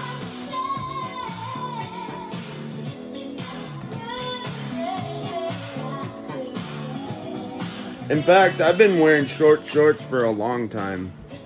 In fact, I can remember wearing my old short shorts from high school, being embarrassed while in high school, but not after dropping out of high school for some reason. Because they were short shorts and hugged the crotch area, I was very crotchy oriented back then. I don't know why. I guess maybe it's the age. You know, I was crotchy. I was called crotchy by many people. And that's not like it's more like your crotch is in the way all the time kind of thing.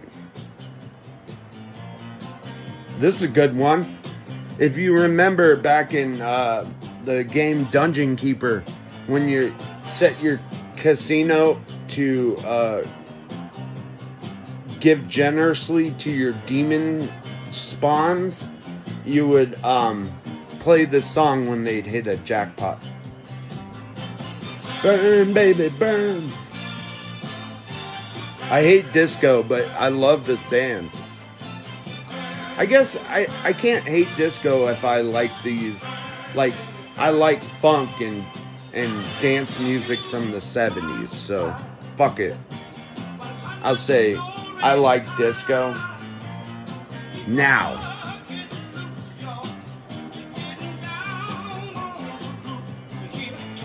It's a party. It's all it is. It's when you see people like Trump at Studio 54, it was like, you know, that eye face, like, you know, Epstein would be there kind of shit.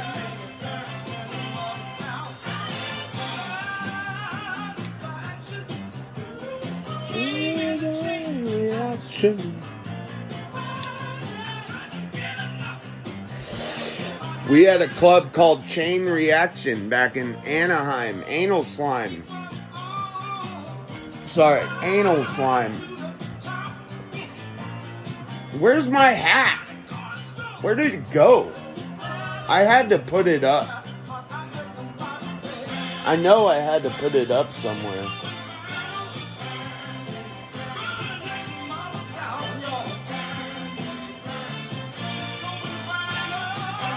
I usually put it on a Pumbaa, or I put it on a fucking, like a stuffed animal or something, because that's an 8. I wear a size 8. It's like the size that the Mad Hatter would wear. 10 3/4.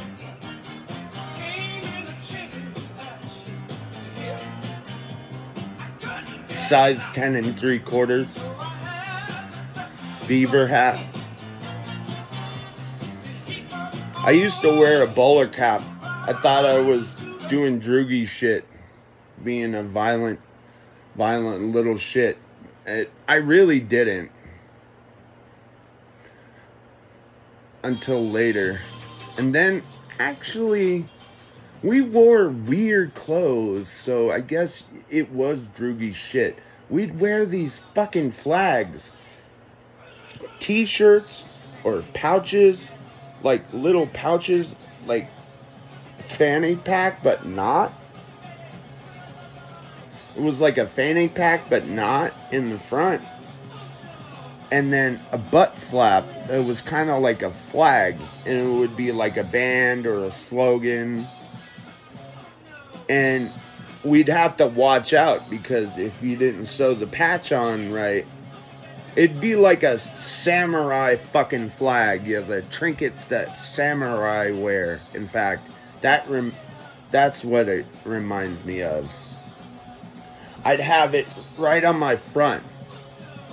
I wonder what my Japanese grandfather thought. What's this fucker looking like? Feudal Japan. 2002. And he looks like a bum. But we paid for all this fucking expensive clothing. He bought me an Iron Cross belt buckle that I had some anti-fucking fascist friend. I wore the Iron Cross because of fucking pissing people off. It wasn't any Nazi shit for me. Personally, he threw it out the window. In fact, I've talked about this. If I see you in public, I will punch you in the stomach, Gino.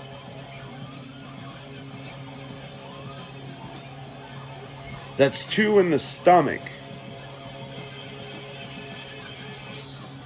That's okay. He got Unity tattooed on his arm, and then he didn't realize it was a gang in South LA. You got the crane fist tattoo. Hope he gets a sleeve,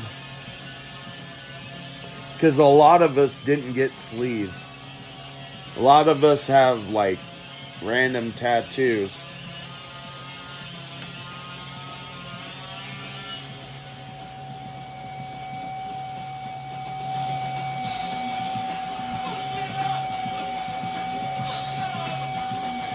This band plays with the chainsaw. They're taking a chainsaw.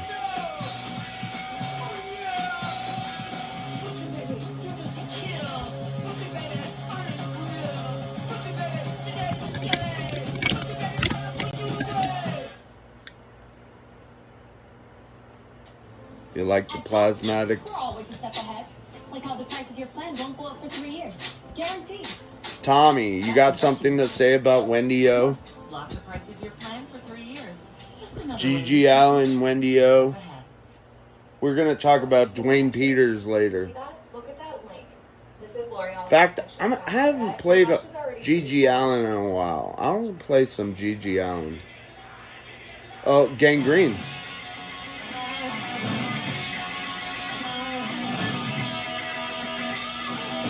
Alcohol. Give me a line, give me a line.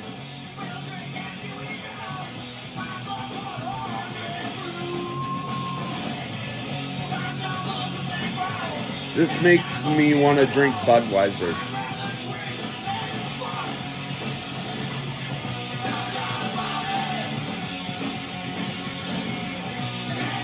Shut up.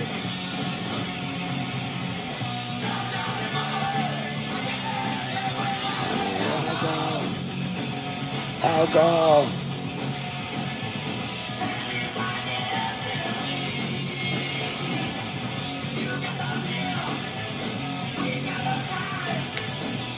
Yeah, go give me a line.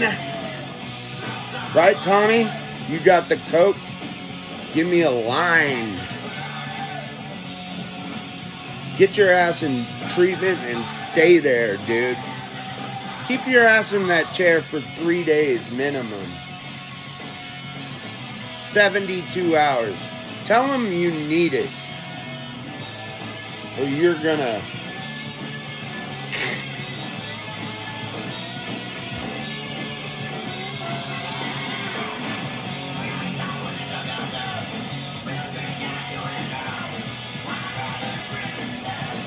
If you're serious and they weren't that full,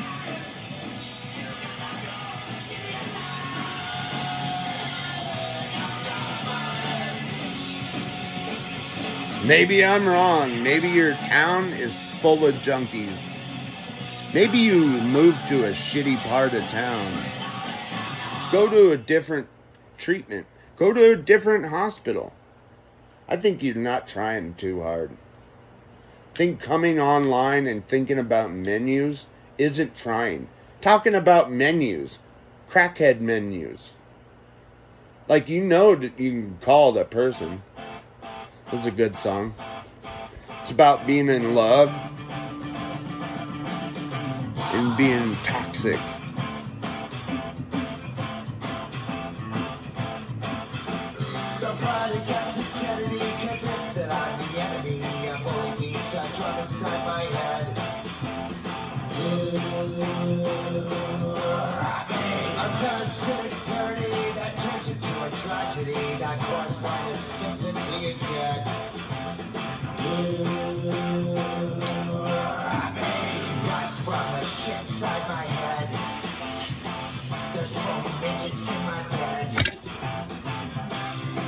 Why is there foaming midgets in your bed, Dwayne? Dwayne pissed his life away for being a poser. Do you think Dwayne's a poser? I think he is.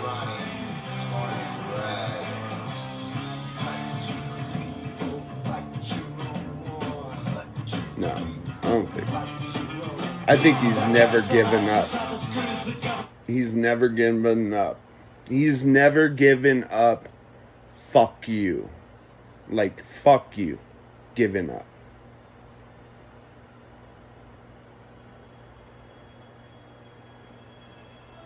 That's one thing I'll say about him. When he told everybody in the punk rock community he supports Trump and what he did, I thought that was funny. I thought it was great. He had balls. Good for him. Because why not? Why not go against the grain? Everyone's a crybaby wannabe fucking.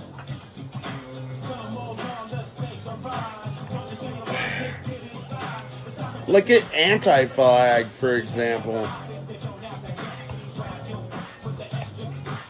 A lot of the unsaid shit, like,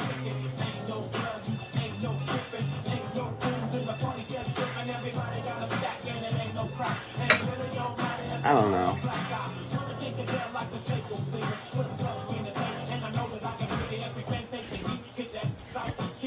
Just search just insane anti-flag accusations and court situation, and that motherfucker is a piece of shit attention grabbing fucking punk rocker. And he used to stand on a high soapbox and be very controversial and say, straight edge, I'm straight edge. Wa-da-da-da-da. I don't even deal with you wastoids. We had one bash, and then we said fuck drugs, and we're gonna focus on life, liberty, and the pursuit of happiness kind of shit. Well, he ended up fucking getting bored, obviously, because touring got in the way. He can't keep up appearances. You can read the situation. That dude, embarrassment. And finally we got some news about it. I guess they had broken up for 3 years and no news. They stopped touring out of nowhere, and then there was a court proceeding because, you know, dirty motherfucker. Basically, not, I would say Diddy parties on tour. But these guys did Warped Tour when I was 15. You know, I feel like if you're, these guys would have been 30, 35, maybe 25 at the earliest. I know my friends that played Warped Tour, they were 17, 18, and 19. But in the bands I hung out with at Warped Tour, those guys were that age. Actually, thinking about it. Hold on.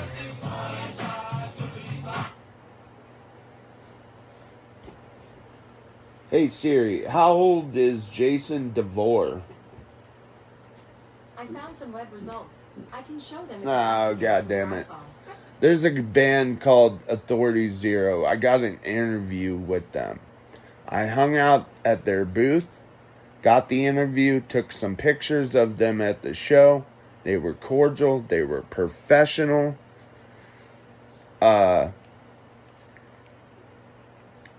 ended up... Well, no. I had gotten the interview for the newspaper prior, and I caught up with them at the show, and they had remembered me because obviously the fan base from the town gets more attention, and, you know, I bought merch.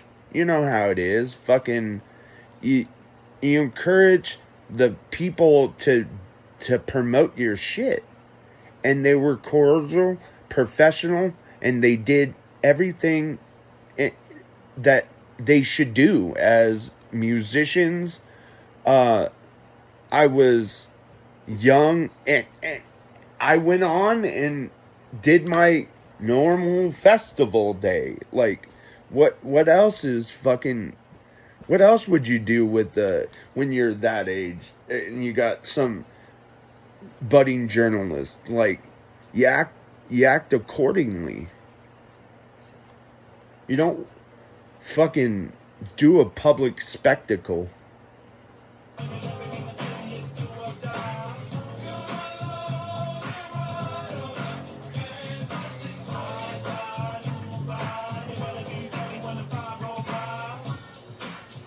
In fact, if YouTube wanted to make a streaming platform for people that talk a certain way, they could.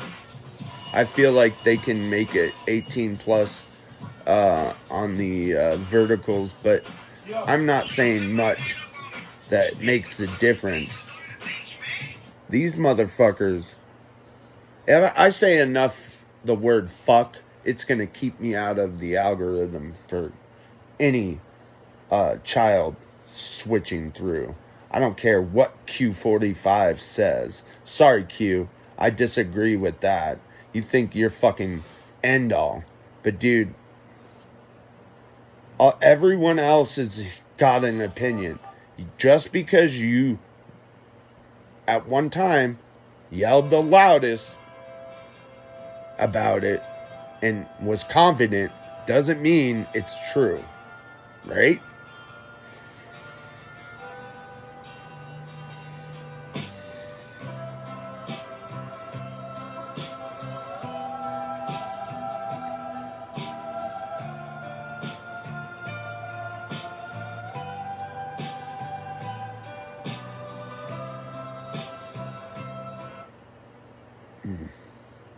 That song was a little too slow.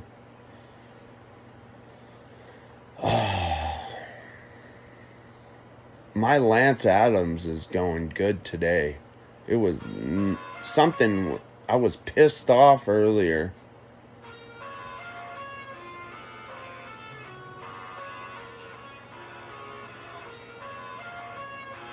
Couldn't fucking hold the shit.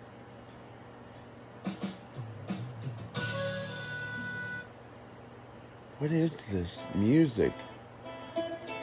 Where's it coming from? It's got to be coming from my iTunes or something. Because these selections don't make any sense.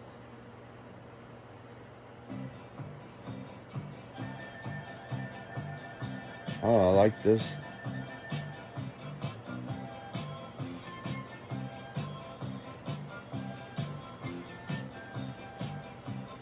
Maybe it's Kramos. because I like things on Kranos' channel. I can't tell some of these languages. Wait. No, this is the same band. George Baker. Who's George Baker? And why is it all over? Hey Siri, who's George Baker? George Baker was a British actor who played several characters in the Bond film franchise. No. beginning with Hey his Siri, upcoming who's appearance. George Baker's Selection? George Baker's Selection was a pop rock band from Assendelft, the Netherlands. Oh. The band is best known for the 1969 song Little Shout Green out Bag, the Netherlands. 1975 worldwide hit Paloma Blanca, and the 1985 pan-European hit Santa Lucia by Night. Okay.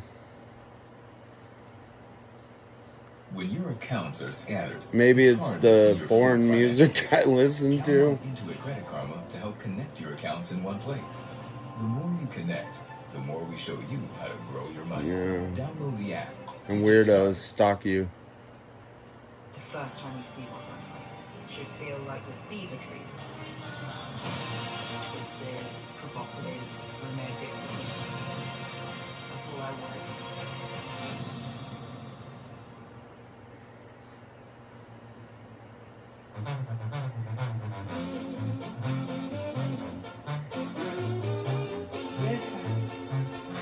Esta es para ti. Gozo.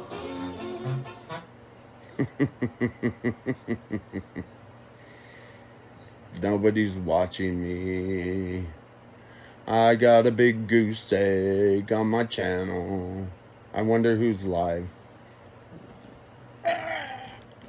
I like playing video games better than sitting here making fun of people's weaknesses.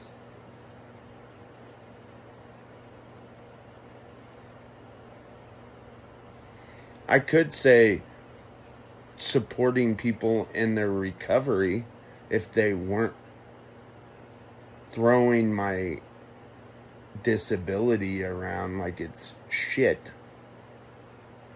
But I'd like to show them what a disabled person can ably do.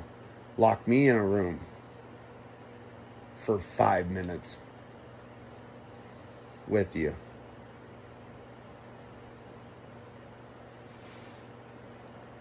And say the same things you say. That's all I say. Cops get their interrogation rooms. You can see, and you can interrogate me. You can have 5 minutes, and I can have 5 minutes. We can turn off the camera. You know, the whole turn off the camera situation. We can turn off the camera.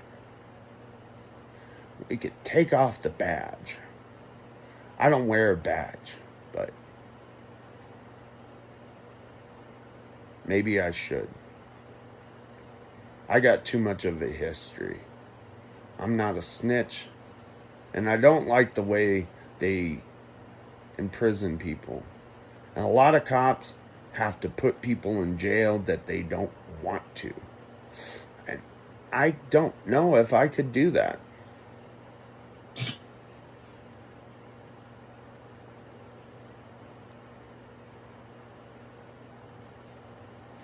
Cocaine Chronicles on Mad TV. Why? Because Joey Diaz was selling it to everybody? You could tell everyone was lit. Artie. When Artie Lang gets his first big break on Mad TV, he finds instant chemistry. The moment I met Artie Lang, it was instantaneous love. It was instant. Yeah, they got that shit copyrighted. Guaranteed.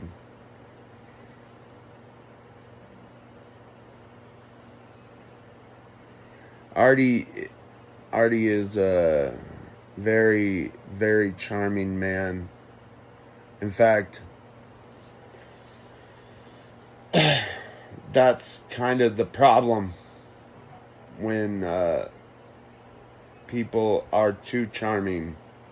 They can use it for bad or good, and I think he self-destructed. He also missed his dad a lot. He watched his dad like deteriorate in front of him. There's a lot. I think I don't know. I haven't finished the second book, so I don't know what. And then he has a whole gambling book. I haven't even tried to even read. Talking about either his degenerate gambling or maybe what he does gamble. How he gambles. I don't know. So, this guy, his name is a real life brother.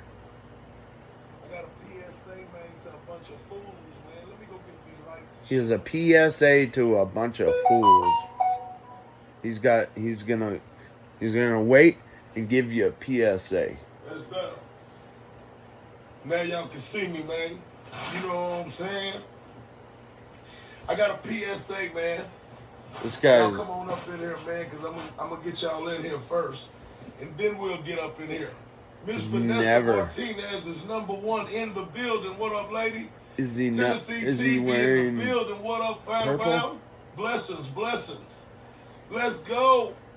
I got good news too, man. Booney, what's up, kinfolk? Black and purple? Just Jacob, whenever you come in here, man, I'm going to make sure I announce everything, man. Let's go. Boulevard, what up, fam? God dang right. What's up, baby? Daniel. Let's go. I think he's wearing a blue shirt, but it looks purple. He's getting into the ChatGPT thumbnails too. Good for him. Pre-gaming. You know, I don't know if I feel like gaming. It depends if I get coffee or not. I've been hating when I don't drink coffee and game. Because I feel like I don't get it done. Like, get anything done. Although this game I'm playing is at the point where it's kind of boring. Unless I was able to find the missions. There are grand plans here for this intersection of Grand Avenue. Here, Indian School Road, Ooh. Grand Avenue, and 35th and Indian School in Grand? really get an understanding of how busy That's a this bad is. intersection. Take a look at it from above. In total, there are It's a shitty intersection, meaning. as well as a freight train crossing. Yep. Now, ADOT has grand plans to change. And there's used to be a hose stroll over there. Pass through this triple intersection every day. It no longer. Because, There's sometimes accidents who, that I witness. wasn't there a cabaret? We went to school with that dude who owned the cabaret. He ended up owning it. Skin? Was it called Skin? It is more about Grand Topless? Was it topless and nude? Up above on the bridge itself, It used to yes, be. Indian School Road and 35th Avenue will be its own intersection.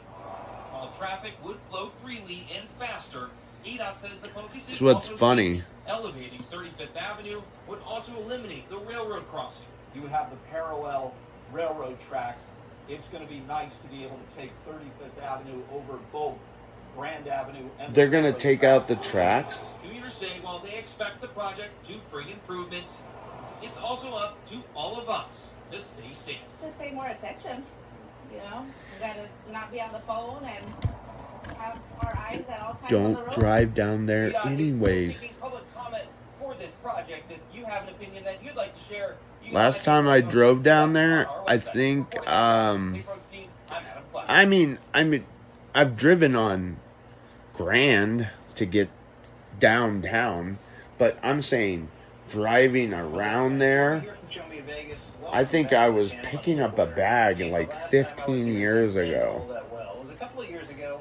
I rented a. And I had to, like, no, I was looking at a car like 10 years ago, actually. And this guy was trying to rip me off, so I said, fuck that. What's this? This is a Fox weather alert on massive and record-breaking.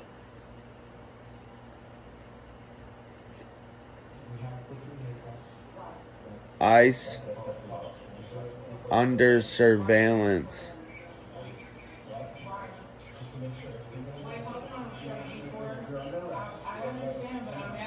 Protest organizers.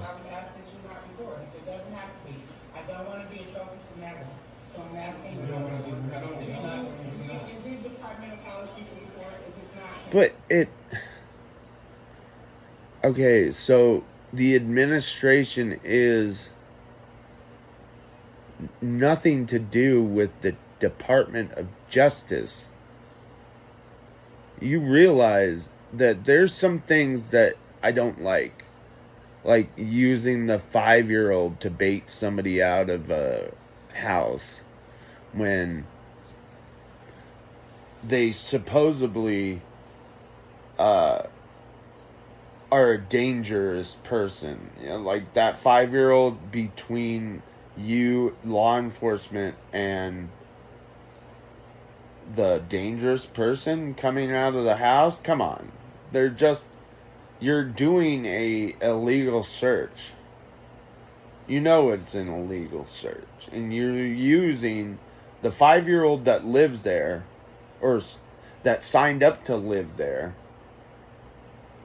as that. But I don't know what side of the fence you're on politically, but that 5-year-old is a fucking pawn for law enforcement.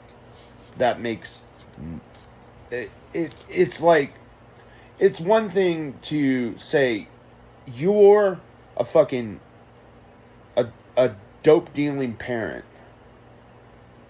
You're actively dealing drugs to the community. Yeah, you should be fucking arrested. But if you are watching the watchers and you're being harassed by the watchers, that's a little cut and dry if you ask me. I don't know who that guy was, what that situation entailed, but I know that a lot of watching the watchers, we're watching everything go down. I know that sounds really convoluted and fucked, but we are, like, unless somebody deletes something, we are watching it all go down from both sides. I don't care who you are. You think you're special because you're in a secret Discord somewhere, Telegram, or fucking whatever, your secret, what was that, Signal, that one that, I don't know, the one senators were talking about shit it was an encrypted app, but it was not authorized. I go, what's going on, y'all? Welcome to another episode of Searching for. I go, what the fuck? These are unsecure shit, and you guys are talking about this.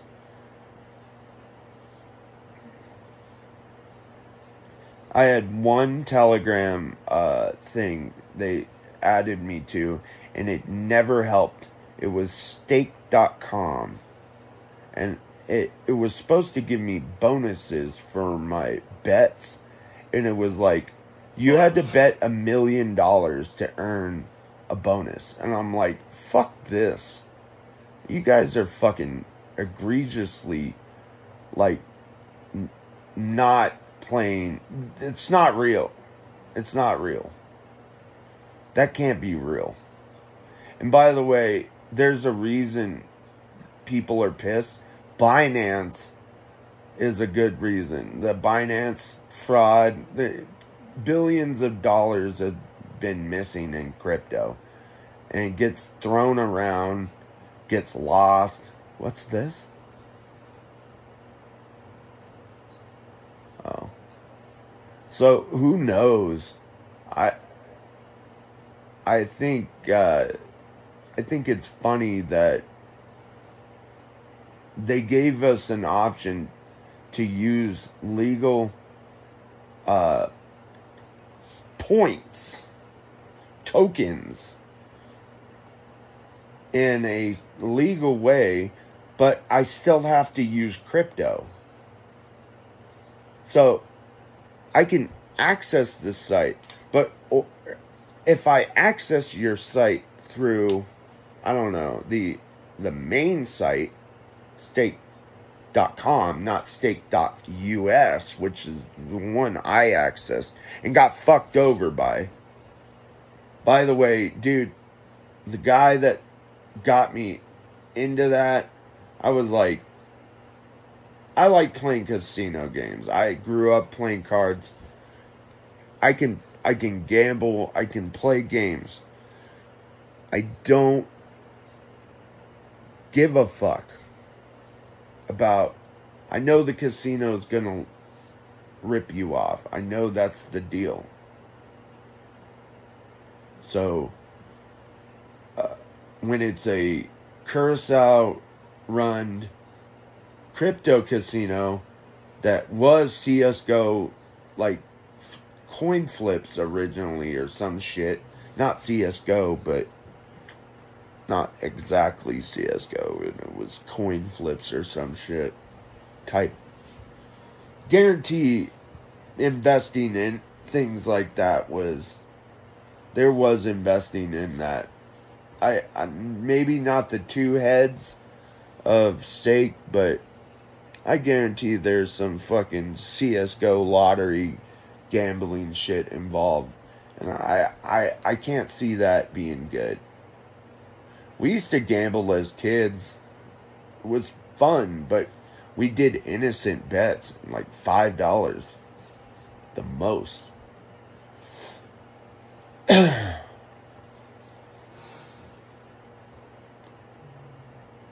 Hey Siri, resume.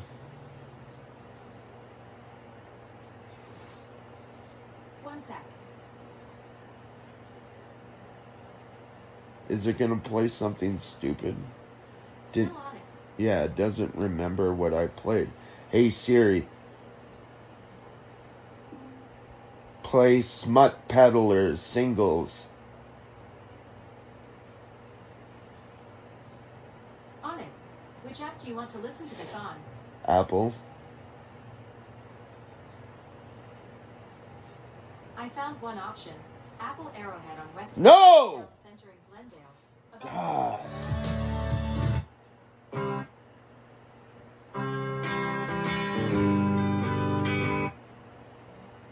It's bringing up a playlist from like, how long ago did I listen to Social D? That was like 3 in the afternoon. Hey Siri, are you fucked in the head? I don't have an answer for that.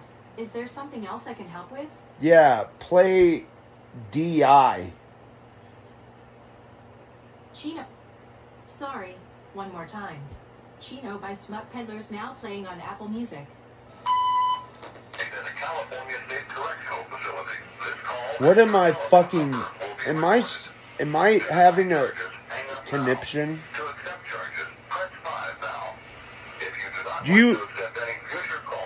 Are you seeing this?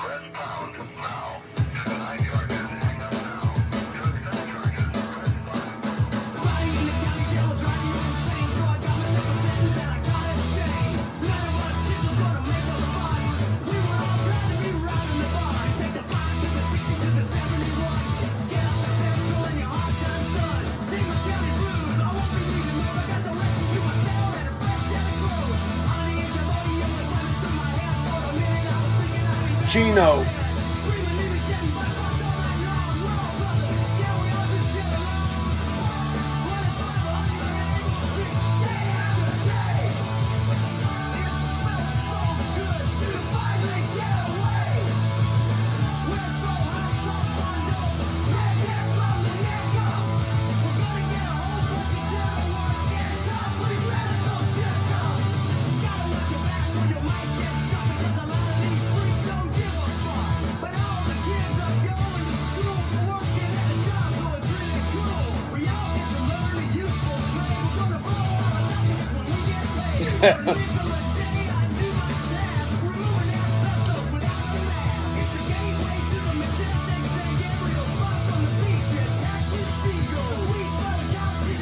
They always send them up San Gabriel fucking canyons.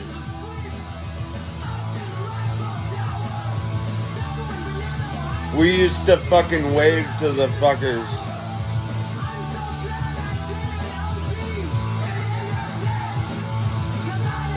Going up to fire camp. By the way, prisoners do a lot of firefighting in California. You better think you're fucking lucky stars if you own property out there.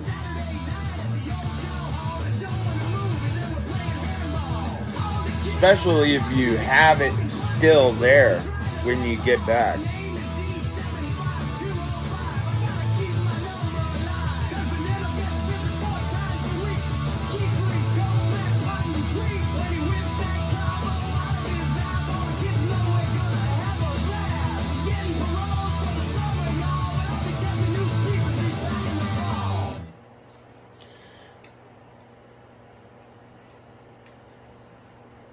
Repeat offender. Here we go again. Hey Siri. Play Smut Peddlers, Two Good Ones album. I think that's what it's called. Now playing F Star KU. That's why by Smut Peddlers.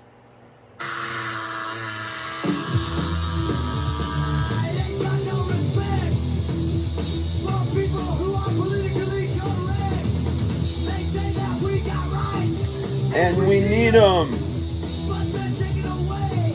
All our freedoms.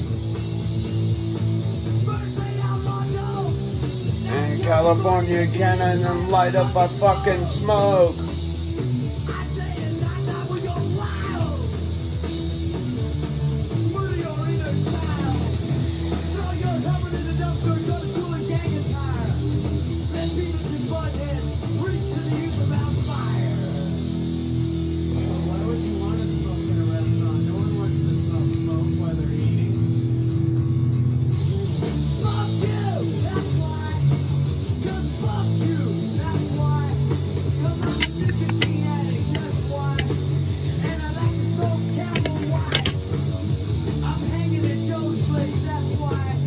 Listening to the hard pack.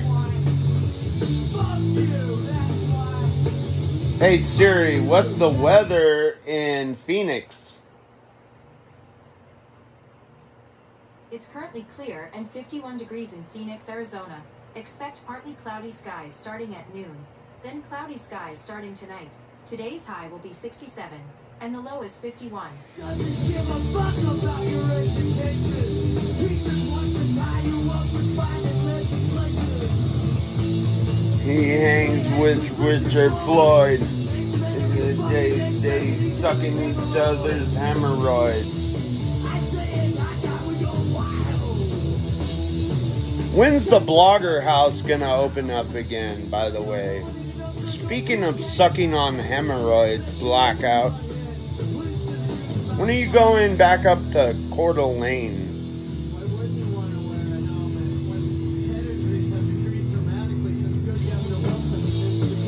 Actually, I like helmets.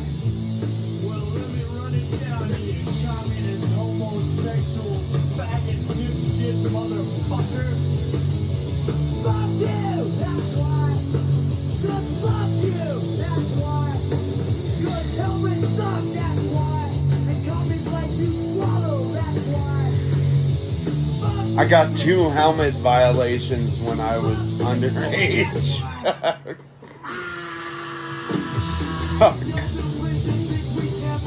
Fuck the 90s in California, man. He doesn't give any dignity and freedom. Where's Lee Harvey Oswald when you need him? It's relish affirmative action.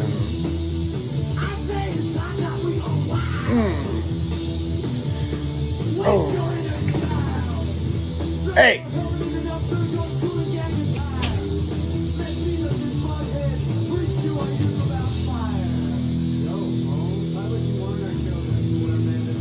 I'm a smooth character.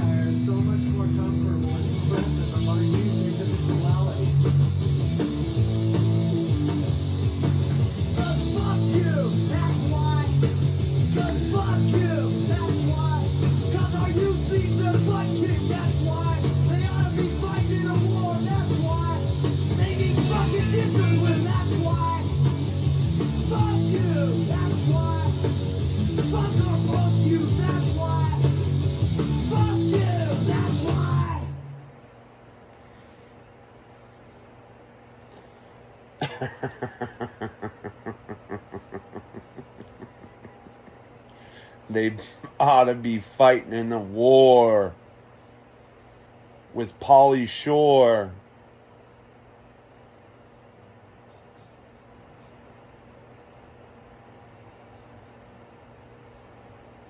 Why did it only play one song? I just need to sit and make a playlist one day when I'm bored. I'm just so ADHD, I get on a task, and either I finish the task or I leave it for later, and I go on to another task. I can't really... What? What? Yeah, so it's like... I keep saying... and Apple makes playlists for me. I can say just play something, but I usually play things that I'm in a mood for.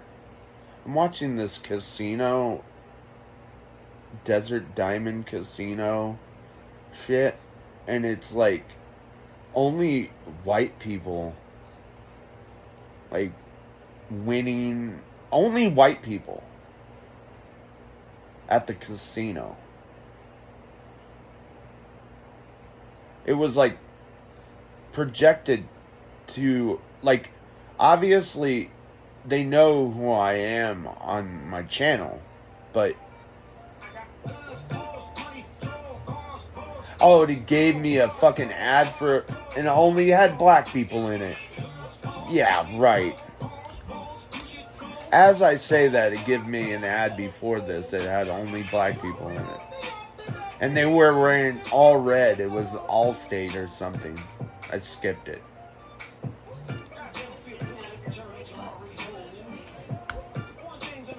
What?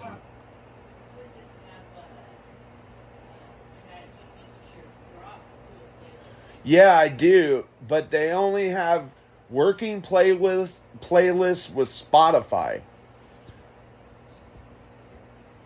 Which means I have to deal with the fucking ads. You can skip through them, but... Or maybe you can't. I don't know. I haven't used it.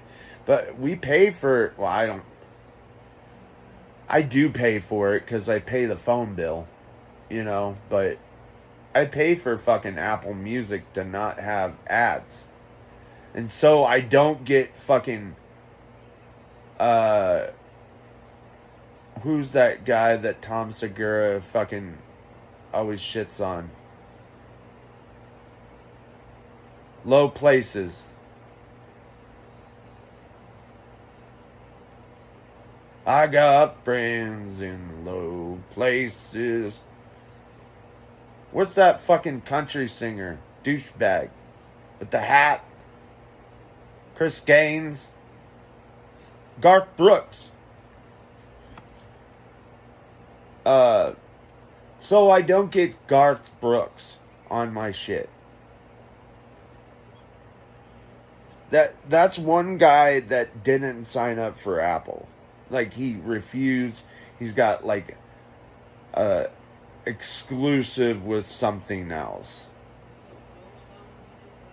Yeah, I call, like, it's like when I have to ask for the, you would think you'd be able to ask for the composer of the theme for Family Matters, you know, Jeff Franklin Productions or something similar. But no, you have to do Geek Music, which does a bunch of covers, which isn't bad. It's not a bad cover, but it's not the original version of Days Go By, Family Matters, you know. In fact, I want to hear that after this.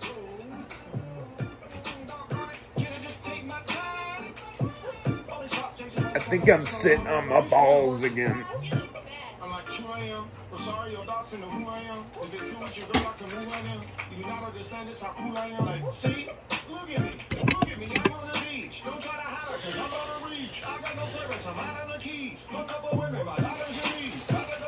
What are you getting into?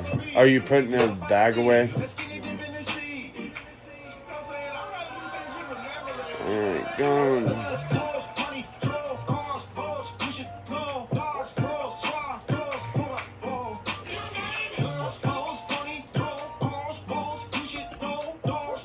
It's pointed this way.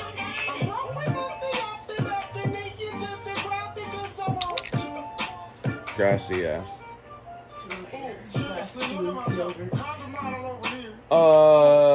Just one. Because I got this banana.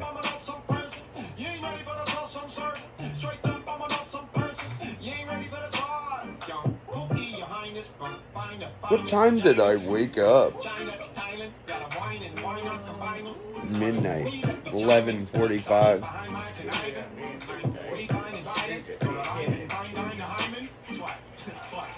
Well,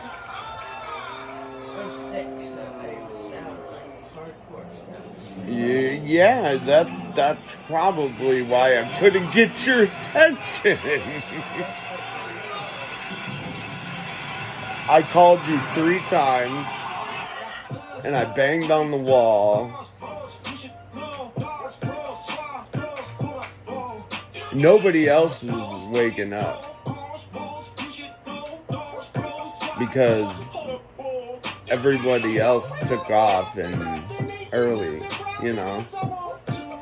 It's all good. Go get some sleep. I'm doing a live stream right now.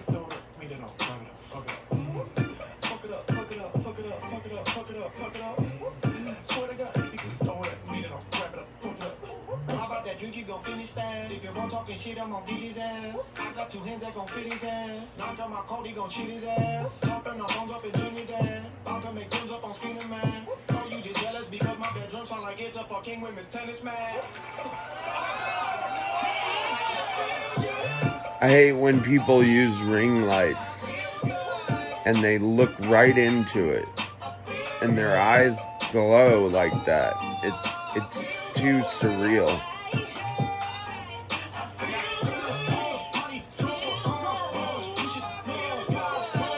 Like, it's not necessary to put the shit right in front of your face.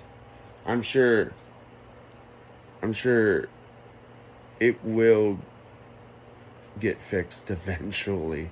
What's this? Deathbed lies Is this UFO? Oh. Scientology. I don't want that. Smoke. I've done enough shitting Scientologists recently. Oh, the lost Seinfeld episode. Did you ever? The next generation of quality from Tacoma is here. Optimized for forgiveness, reimagined for precision. They think I'm a golfer. I don't know what gives them any indication I golf. Arby's $7.99 meat and 3 box. It's more meal for your money. Other than I'm portly. Did you ever hear about the lost Seinfeld episode? The one that was supposedly so offensive that it was canceled during a table read. Basically, Elaine buys a gun, yada yada yada. It upsets director Tom Sharon and Julia Louis-Dreyfus, yada yada yada. The cast revolts, yada yada yada. And the script gets tossed, forcing Larry David and Jerry Seinfeld to write an entirely new episode in just 48 hours. I'm not gonna lie, I'm a pretty big Seinfeld fan. I mean, along with The Simpsons, that was my preferred background noise for most of my life. And I only ever just heard about this recently. So for today's video, let's take a look at the lost episode of Seinfeld. Oh, I found it. Siri, stop. This video is sponsored by Trainwell. Trainwell, formerly Copilot, is an app that combines the personalization and the accountability of a real human expert with the flexibility of technology. With Trainwell, your virtual coach customizes guided workouts to your goals, schedule, and injuries. Every program is tailored to you and continuously adapted. And this isn't some chatbot or an AI, it's a real human being you'll be working with. The app pairs you up with a real human coach that you'll be communicating with regularly. I started off by having a call with my coach, Isaiah. Because I already work out, we spoke about how we can change things up and optimize them. We went over what equipment I have access to, how often I want to work out, and how long I want the sessions to be. Then he made custom workouts for me based on... This isn't a bad idea, actually. Well, there's been different things I wanted to focus on, and Isaiah made adjustments. In fact, I'm surprised they didn't come up with that. Like Bally's Total Fitness would come up with something like that. Seinfeld was a big deal during the 90s, but it definitely didn't start off that way. In fact, it was a show for the first couple of years that looked like it just wasn't going to make it. The critics loved it, but the ratings left a lot to be desired. It spent its first couple seasons getting beaten by the likes of Urkel, Murphy Brown, Major Dad. I'm gonna wear the Seinfeld hat. Starring, of course, America's sweetheart, Dan Schneider. Yeah, fuck Dan Schneider. He wasn't a part of Seinfeld. He was beat out. He got beat out by Seinfeld eventually. Wouldn't even be able to finish the first season. But Seinfeld kept trucking along to season 6, when it would become the number one show in America. Chronicles. The Seinfeld finale was so big that TV Land didn't even air counter-programming against it. They just left a screen that said, "We're watching the last episode of Seinfeld. We'll return at 10 p.m. Larry came back felt special. for that episode. Larry David and Jerry Seinfeld wanted to push the envelope of what you could do on a network sitcom. This was the exact kind of show He had already quit. like Larry Charles.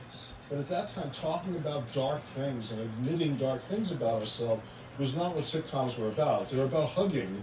And Jerry was not likable. He was not, nobody was likable, really, on the show, and yet that's what made them likable. Larry Charles is the man who wrote this controversial script entitled The Bet or the Gun, depending on who you're asking. Larry Charles was and still is a firm believer that comedy should have no sacred cows. Boundaries should always be getting pushed. On December 12th of 1990, I see Larry Charles being anti-gun, but I also see Larry David.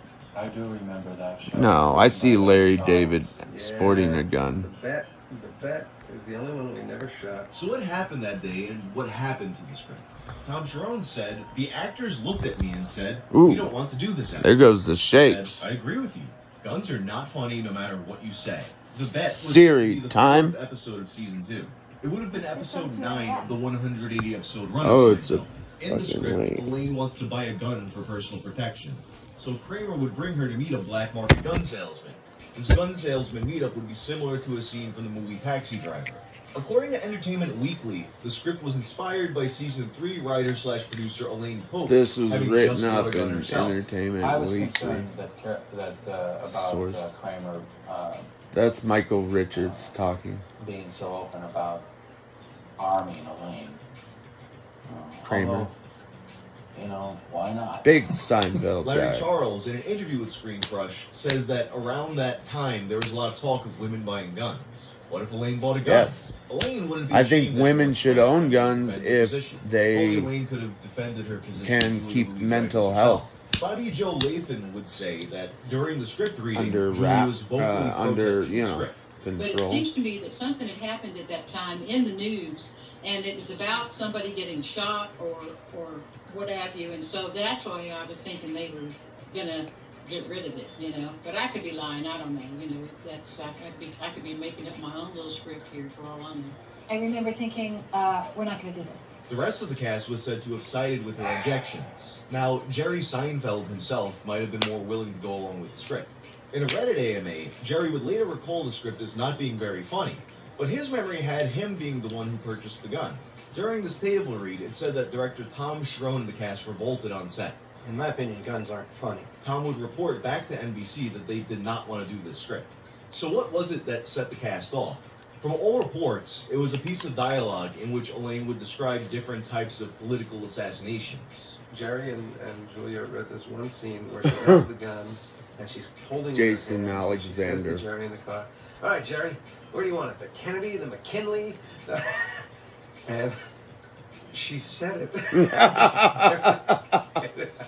He pointed to his head or his spleen. All the mannerisms are just so vivid to me that it's Spleen is a bad place.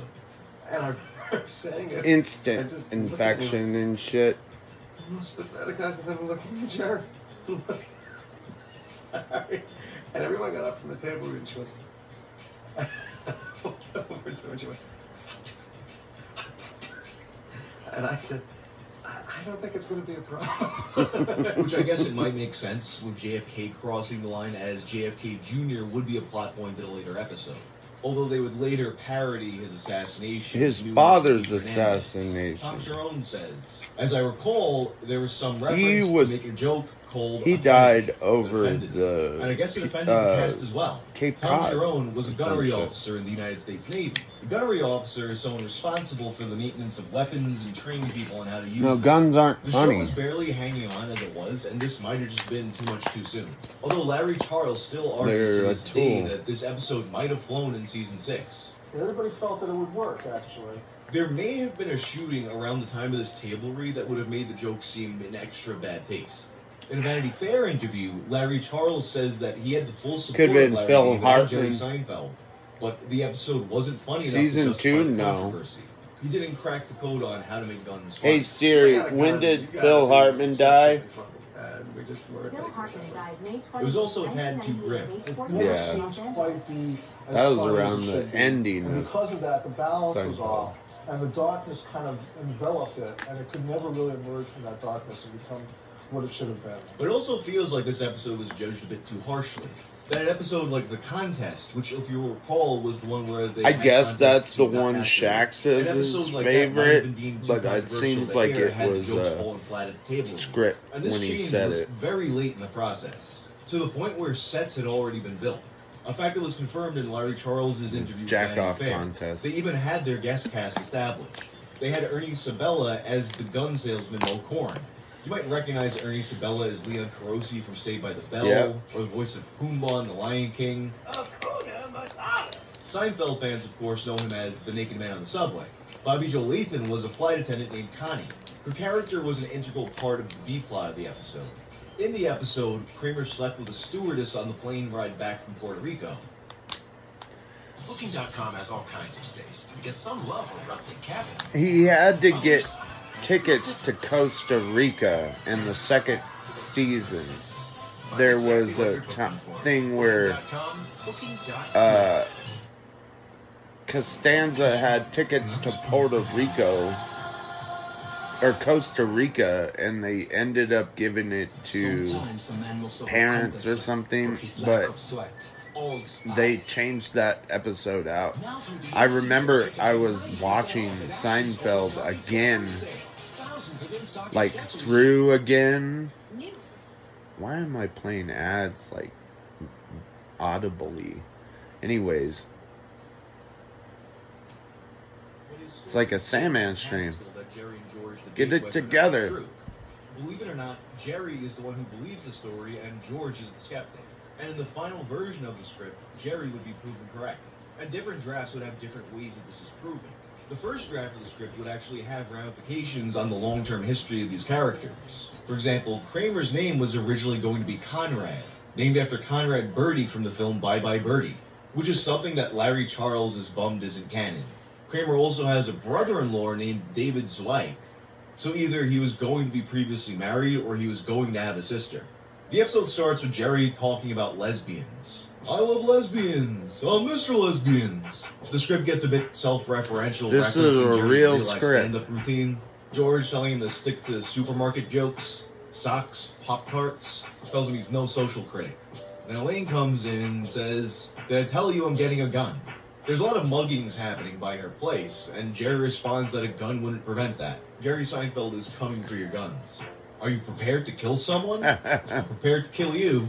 George agrees with Elaine's justification for getting a gun. And Jerry's preachiness in the episode is That's what you gotta ask yourself. Is kind of all about not having If moral you lessons. buy a gun, We were very are committed you to willing to making the show use it fun. on something? That was very important. We also were not concerned with morality, what's good and what's bad. So there was an honesty to the show, an unspoken honesty that was unusual for comedy at that time. And then Kramer shows up back from his Puerto Rican vacation and brags about banging a stewardess, full of air humping motions. You can also see the stewardess's name changed away from Julie in Larry Charles's handwriting on the first draft of the script. Kramer, of course, did the deed while on the plane. And there's a lot of fans that feel that this script is a bit off-brand. That George, Yeah, Jerry, and 'cause Kramer all come across a lot creepier than they I'm gonna normally say do. this. But with this being so early in the Michael series, you do have Richards, more I'm room. reading his book right now. Michael Richards was an improv comic, and he would do his stunts off the cuff. Experiment with their characterization. But they And worked for on Kramer, their his lines trajectory might together. have had So him looking more like Quagmire. They worked Also, this didn't happen in the bathroom. 7 days a The whole week, plane 40 was empty, hours. so They had a filmed 40-hour it. work And now the week. stewardess is named Connie, and she has red hair. Minimum. And of course, this Kramer has banged a lot of women. He brags about a pimply girl and a greyhound. And then Elaine tells Kramer that she's looking for a gun. And of course, Kramer knows a guy. He'll take her to see his gun dealer friend Mo Corrin. Mo is someone who lived in Jerry's old building. So Kramer and Elaine go off to buy a gun. Meanwhile, Jerry and George are still arguing about the hookup story. George is saying that Kramer's no Tom Cruise. No woman would risk her career for Kramer. Meanwhile, Jerry has all the faith in the world in Conrad. So they make a bet. And then Jerry joins Elaine and Kramer to meet Mo Corrin. In some ways, Mo almost seems like a bit of a proto-Newman. He's described as greasy, slow, and low-key. Man of few friends. He has a Newman-like reaction to seeing Jerry, and even calls for his mom. This woman's name is Diamond, and she's just as gross as her son. And she's from the same old building as Seinfeld's parents. So Mo pulls out his gun suitcase and says he only sells guns to friends. Elaine holds a Glock, and then of course immediately does the mean thing you're not supposed to do with a gun. Points it right at Jerry's head. And then the police arrive and Act 1 ends. Then in Act 2, it turns out it wasn't the police. It's two other lowlights named Chicky and Mince. Think of the gambling track Festivus guests. They're degenerates who spend a lot of time on 42nd Street. Which of course back then wasn't the home of Eminem's world. It was known for peep shows and such. And Kramer mentions that Jerry goes there all the time. I do not, and I'm not a big shot. In this version of the script, Elaine chickens out and doesn't actually buy a gun. Instead, she gets a toy gun. And she wants to make sure that Jerry isn't smug that he was right. I want him to gulp one hard saliva lump of death before I tell him the truth. Which, alright, I'm kind of with the cast on that one. There's aspects of it where I could see Elaine saying that, but in general, it just feels a little too dark for her character. And this all leads to the big drama at the table read. Elaine and Jerry begin joking about being shot. The first draft script doesn't have the McKinley line that Jason Alexander mentioned. And the group goes to the airport to confront Connie. Did she sleep with Kramer? Elaine Still does the live. asking. Connie denies knowing Kramer. So George's like, I win, let's go. Thank you. But Jerry's like, maybe you need a reminder. So then Elaine opens up her pocketbook, forgetting that she has a fake gun. Connie sees the gun and gets scared. Airport security stops them with guns drawn. George panics and says it's a toy. Which, you know, even if we didn't have confirmation this script is in fact real, this moment is so perfectly Seinfeldian that how could you doubt it? Then in Act 3, they jump a little bit into the future. Kramer receives a letter from Connie, who's now an ex-stewardess after the gun scare. She's back to her first love, sales. And since it's such a crazy world, she bought a gun. If he was ever back in Flagstaff, she'd love to see him again. George lost the bet. I still got 2. That's alright. Well. What a perfectly Seinfeld ending. But Bobby Joe recalls that in the final version of the script, the gang had actually called Kramer from a holding cell, only for Connie to answer the phone and pulls back and reveals that she's in bed with Kramer. Jerry Seinfeld must have enjoyed working with Bobby Joe because even when the episode was canceled, she got placed in a different episode, playing Patty in the 10th episode of the 3rd season, The Stranded. A week later, they gave me a call and said, would I like to come and play a hooker? And I said, well, sure. I made a whole career out of that, you know. So with this episode canceled, Jerry Seinfeld and Larry David would have to piece something together in just 48 hours. According to Bobby Joe, the two of them weren't that bothered by having to scramble for a new episode. It wound up being The Phone Message, which was a repurposed SNL sketch that Larry David wrote. That was the one that Jerry Seinfeld's he real-life hatred got. of a specific Dockers commercial. This wound up being Seinfeld's lowest-rated first-run episode ever, with a 13.6 rating in February of 1991. It almost killed the series, and put the show on a 2-month hiatus. That's not going to be good for anybody. But perhaps surprisingly, despite his involvement in creating this disaster, nothing happened to Larry Charles. Larry David and Jerry Seinfeld had his back. They believed in his ideas and his scripts. Season 2 was when Larry Charles was brought in as an executive story editor and eventual writer. He had what he called a cushy position up to season 5, producing and writing numerous episodes. It's not like he was just some no-name writer who pitched a bad script. I love The Bubble Boy. That was one that I actually wrote with Larry. That was hysterical. Very inspired, kind of lots of different elements to it, outside of the usual sets that we There use. goes the In Lance fact, that Adams. wasn't the only Larry Charles episode rejected. There's another episode, The Salad, not to be confused with The Big Salad, But you had to have that big salad. which involved George Costanza noticing that he's never seen a black person eat a salad. This fact comes from Derek Bjorklund's 2013 book, Seinfeld References. The black friend would be played by Jerry Seinfeld's real-life comic friend, Mario Joyner. Unlike the rewrites they attempted to fix the bet, they didn't even bother trying to fix this one. NBC just wasn't comfortable with Seinfeld touching on race. And considering the backlash they got years later from the Puerto Rican Day Parade episode, they were probably right. But if Larry had rewritten this script, he would have had more of a build-up to why George blurted out the salad observation. But even though he had written 2 of the show's most controversial scripts, he wasn't forced off the show. If he wanted to, he could have stayed for the entire run. Larry's a different kind of guy, though. As he describes it, he's a lot like Kramer. He's burnt out with the censors and sitcom limitations. And feeling like he just had no more stories to tell, he left after season 5. When I left Seinfeld, everybody, agents, and Really? networks, and probably Why does audience too, to some degree, that's crazy. wanted me to do another Seinfeld, and that was the absolutely last thing I would ever do. And then after this, you know what he goes on to make? A pilot with Wayne Knight. And he would cast the show using his Seinfeld I'll do it connection. right now. He had Crazy Joe Davola, a.k.a. Peter Crombie, who apparently passed away a few months ago. Yeah. His wife was played by the woman who was Elaine's roommate. And Jerry Seinfeld did the warm-up for the live crowd as a time. But eventually, one Reddit user will put an end to all this. They're connected. In March 2024, the script went public and was placed on archive.org. Either way. HBO GOT would post on April 2nd of 2024 to Reddit why he did this. Are you trying to interrupt my stream? Because they're connected. You know that, right? They need to restart their device. Gag purchase, and this was actually his burner account. He was using this account because of how lame he felt spending $800 on this was. But now, because of him, after 33 years, nothing is finally something. Anyway, that's all for now. I want to give a shout out to Joe Petty of VKM TV Studios, who told me about this story and worked on the video with me. If you're looking for more pop culture talk, go check him out. He recently did a deep dive on 90s sitcom star Sasha Mitchell, whose career self-destructed. And if you like this video, turn on notifications and check out my video about the 8-ball jacket guy. And once again, be sure to check out my sponsor. Literally ruined the last part of the video. So basically, they uploaded it to archive.com. If you want to read the whole script.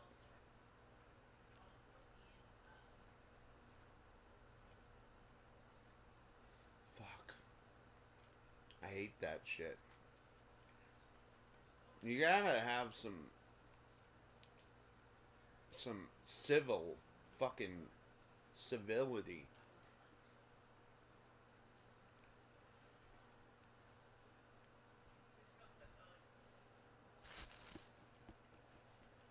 Right? Am I right?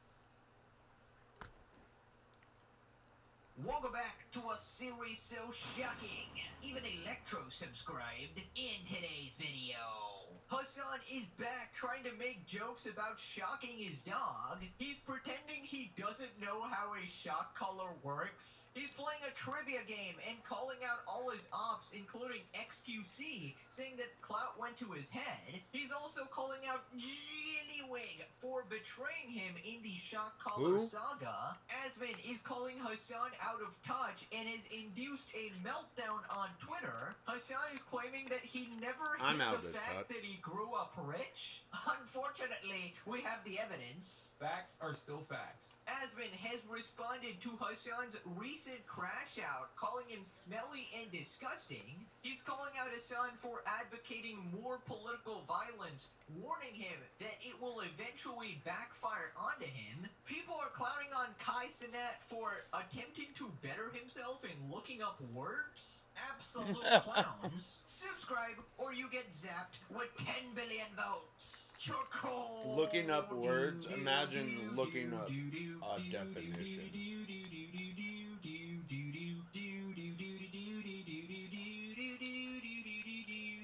Oh, you know that song, Sandman? Now let's begin. I only knew it because they had pictures. Once again attempting to make Naruto jokes about pictures. him shocking his dog, Shameless. So here he is playing a trivia game, pretending to not understand how a shock collar works. Arky and Hassan play shock collar trivia. What is? Wait, how do you change the level? Mine is. You gotta click it in, and then. Lowest level?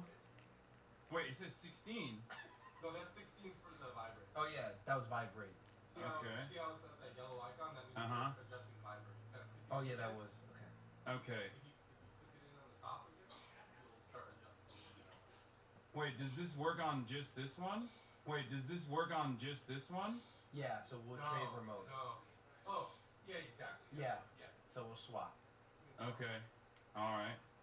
So level 1. Okay. Level 1, and then you hit the 1 volt. Don't hit the double volt. Okay, 1 vote. Got it. You guys want to test it out a little bit before you go in? You know how the chatter being like, you know how this works? Stop acting dumb. You do realize like all these different colors are different, right? Like they all. Oh yeah, I mean, Hassan only knows how to use the maximum voltage torture collar that actually makes his dog yelp and cry out in pain, right? He doesn't really deal with the low-grade stuff, you know? That's why he doesn't actually know it. But honestly, Hassan, what is this prawn-level acting at this point, bro? Oh, wait, guys, like, how do you change the level? Yeah, nobody is buying that shit, bro. How do you do that? Wait a minute, is this the button that you absolute dog zapper? Stop it. Stop this absolute prawn-level acting and just admit you electrocuted your dog. And the thing is, you even admit you know of shock collars, your trainer uses shock collars, you're aware of these things, you obviously know how to use one. This is just so pathetic, dude. By the way, I just gotta point out, like, how disrespectful it is to do this, because the equivalent to this would be a trivia game where it's like an abusive husband and they're going, yeah, you know, option C, I drop kick my wife on Tuesdays.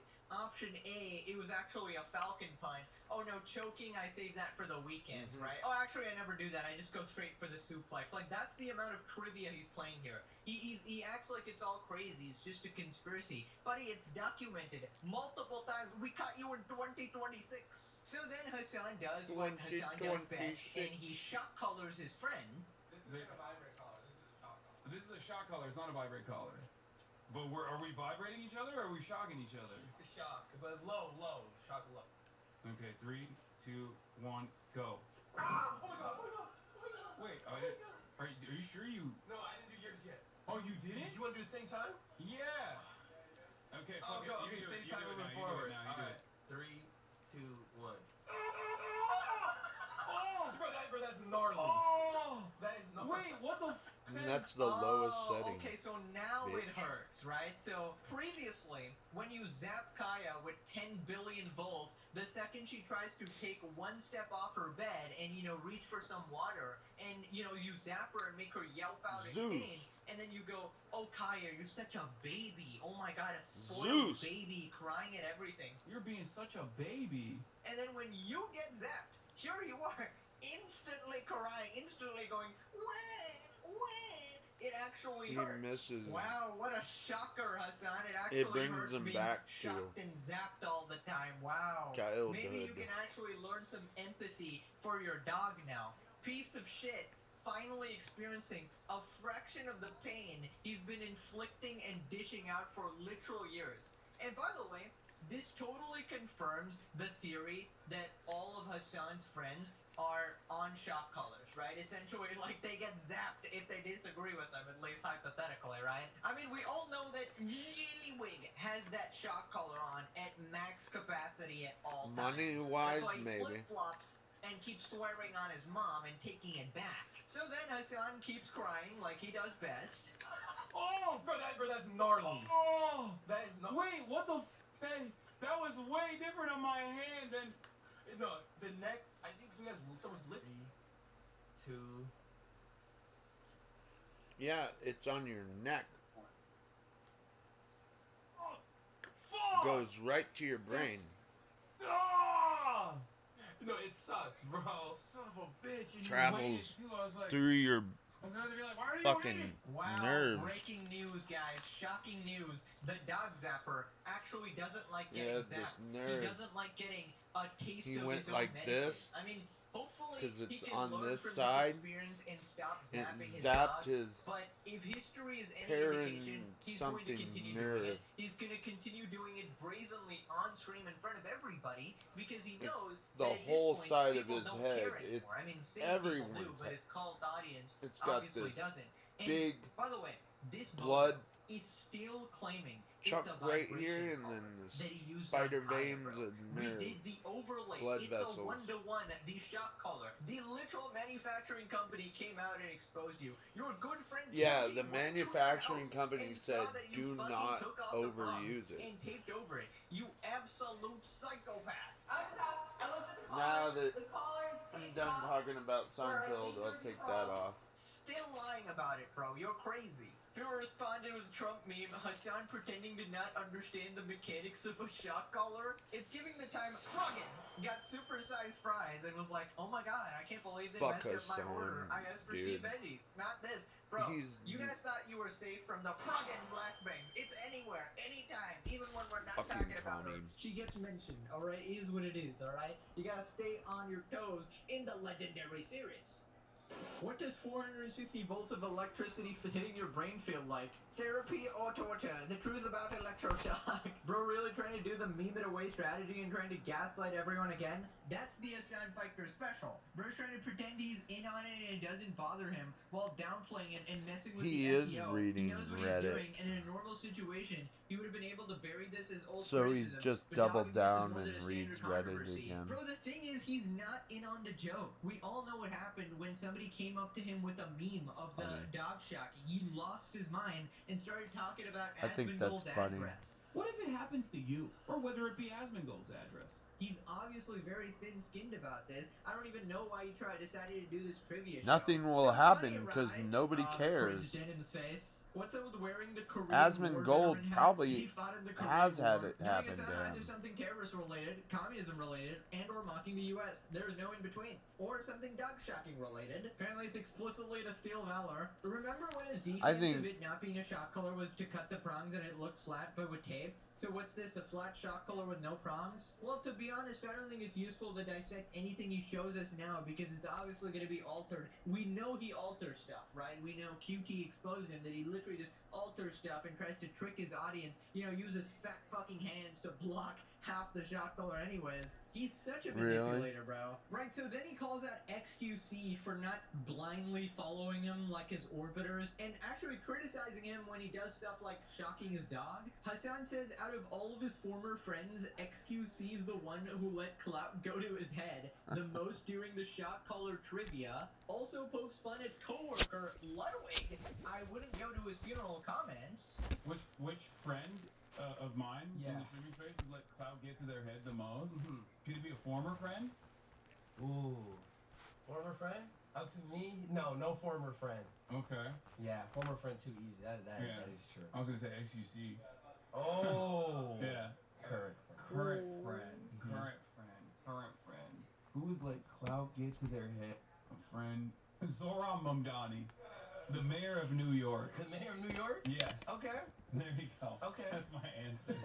Bro, can this guy get any more lame? He is so unbelievably desperate for this politician guy's approval. Like, oh, I'm friends with the mayor, guys. I'm so cool. First off, literally nobody cares, even if you were. Any friend of Hassan is probably misguided in some way, or also a fucking loser, commie, deranged lunatic, right? I mean, at least he disavowed the terrorists for, you know, PR purposes, I He guess. did, But he finally? disavowed you as well. You know, you're not really part of the club, and you keep Oh. trying to, like, fucking hug his shoulder, be like, yes, we're Zohan totally together. did. Okay. We're totally best friends right now. Like, all right, Good. get back in the psych ward, buddy. And I just love how this Arky guy specifically said, no former friends, right? Do not mention XUC, essentially. And Hassan And he did. just inserted himself. He jumped at it and said, oh, He said seems anyways, like a oh, XQC. fucking Bro, PR this is the guy. who says that, oh, he doesn't start drama. Oh, he never starts drama. People just drag him into drama. Bro, here you are, literally starting drama. You are so unbelievably butthurt. You feel the need to call out XQC constantly. And then you wonder, oh, when I get into all these dramas, why isn't XQC on my side? First off, nobody's on a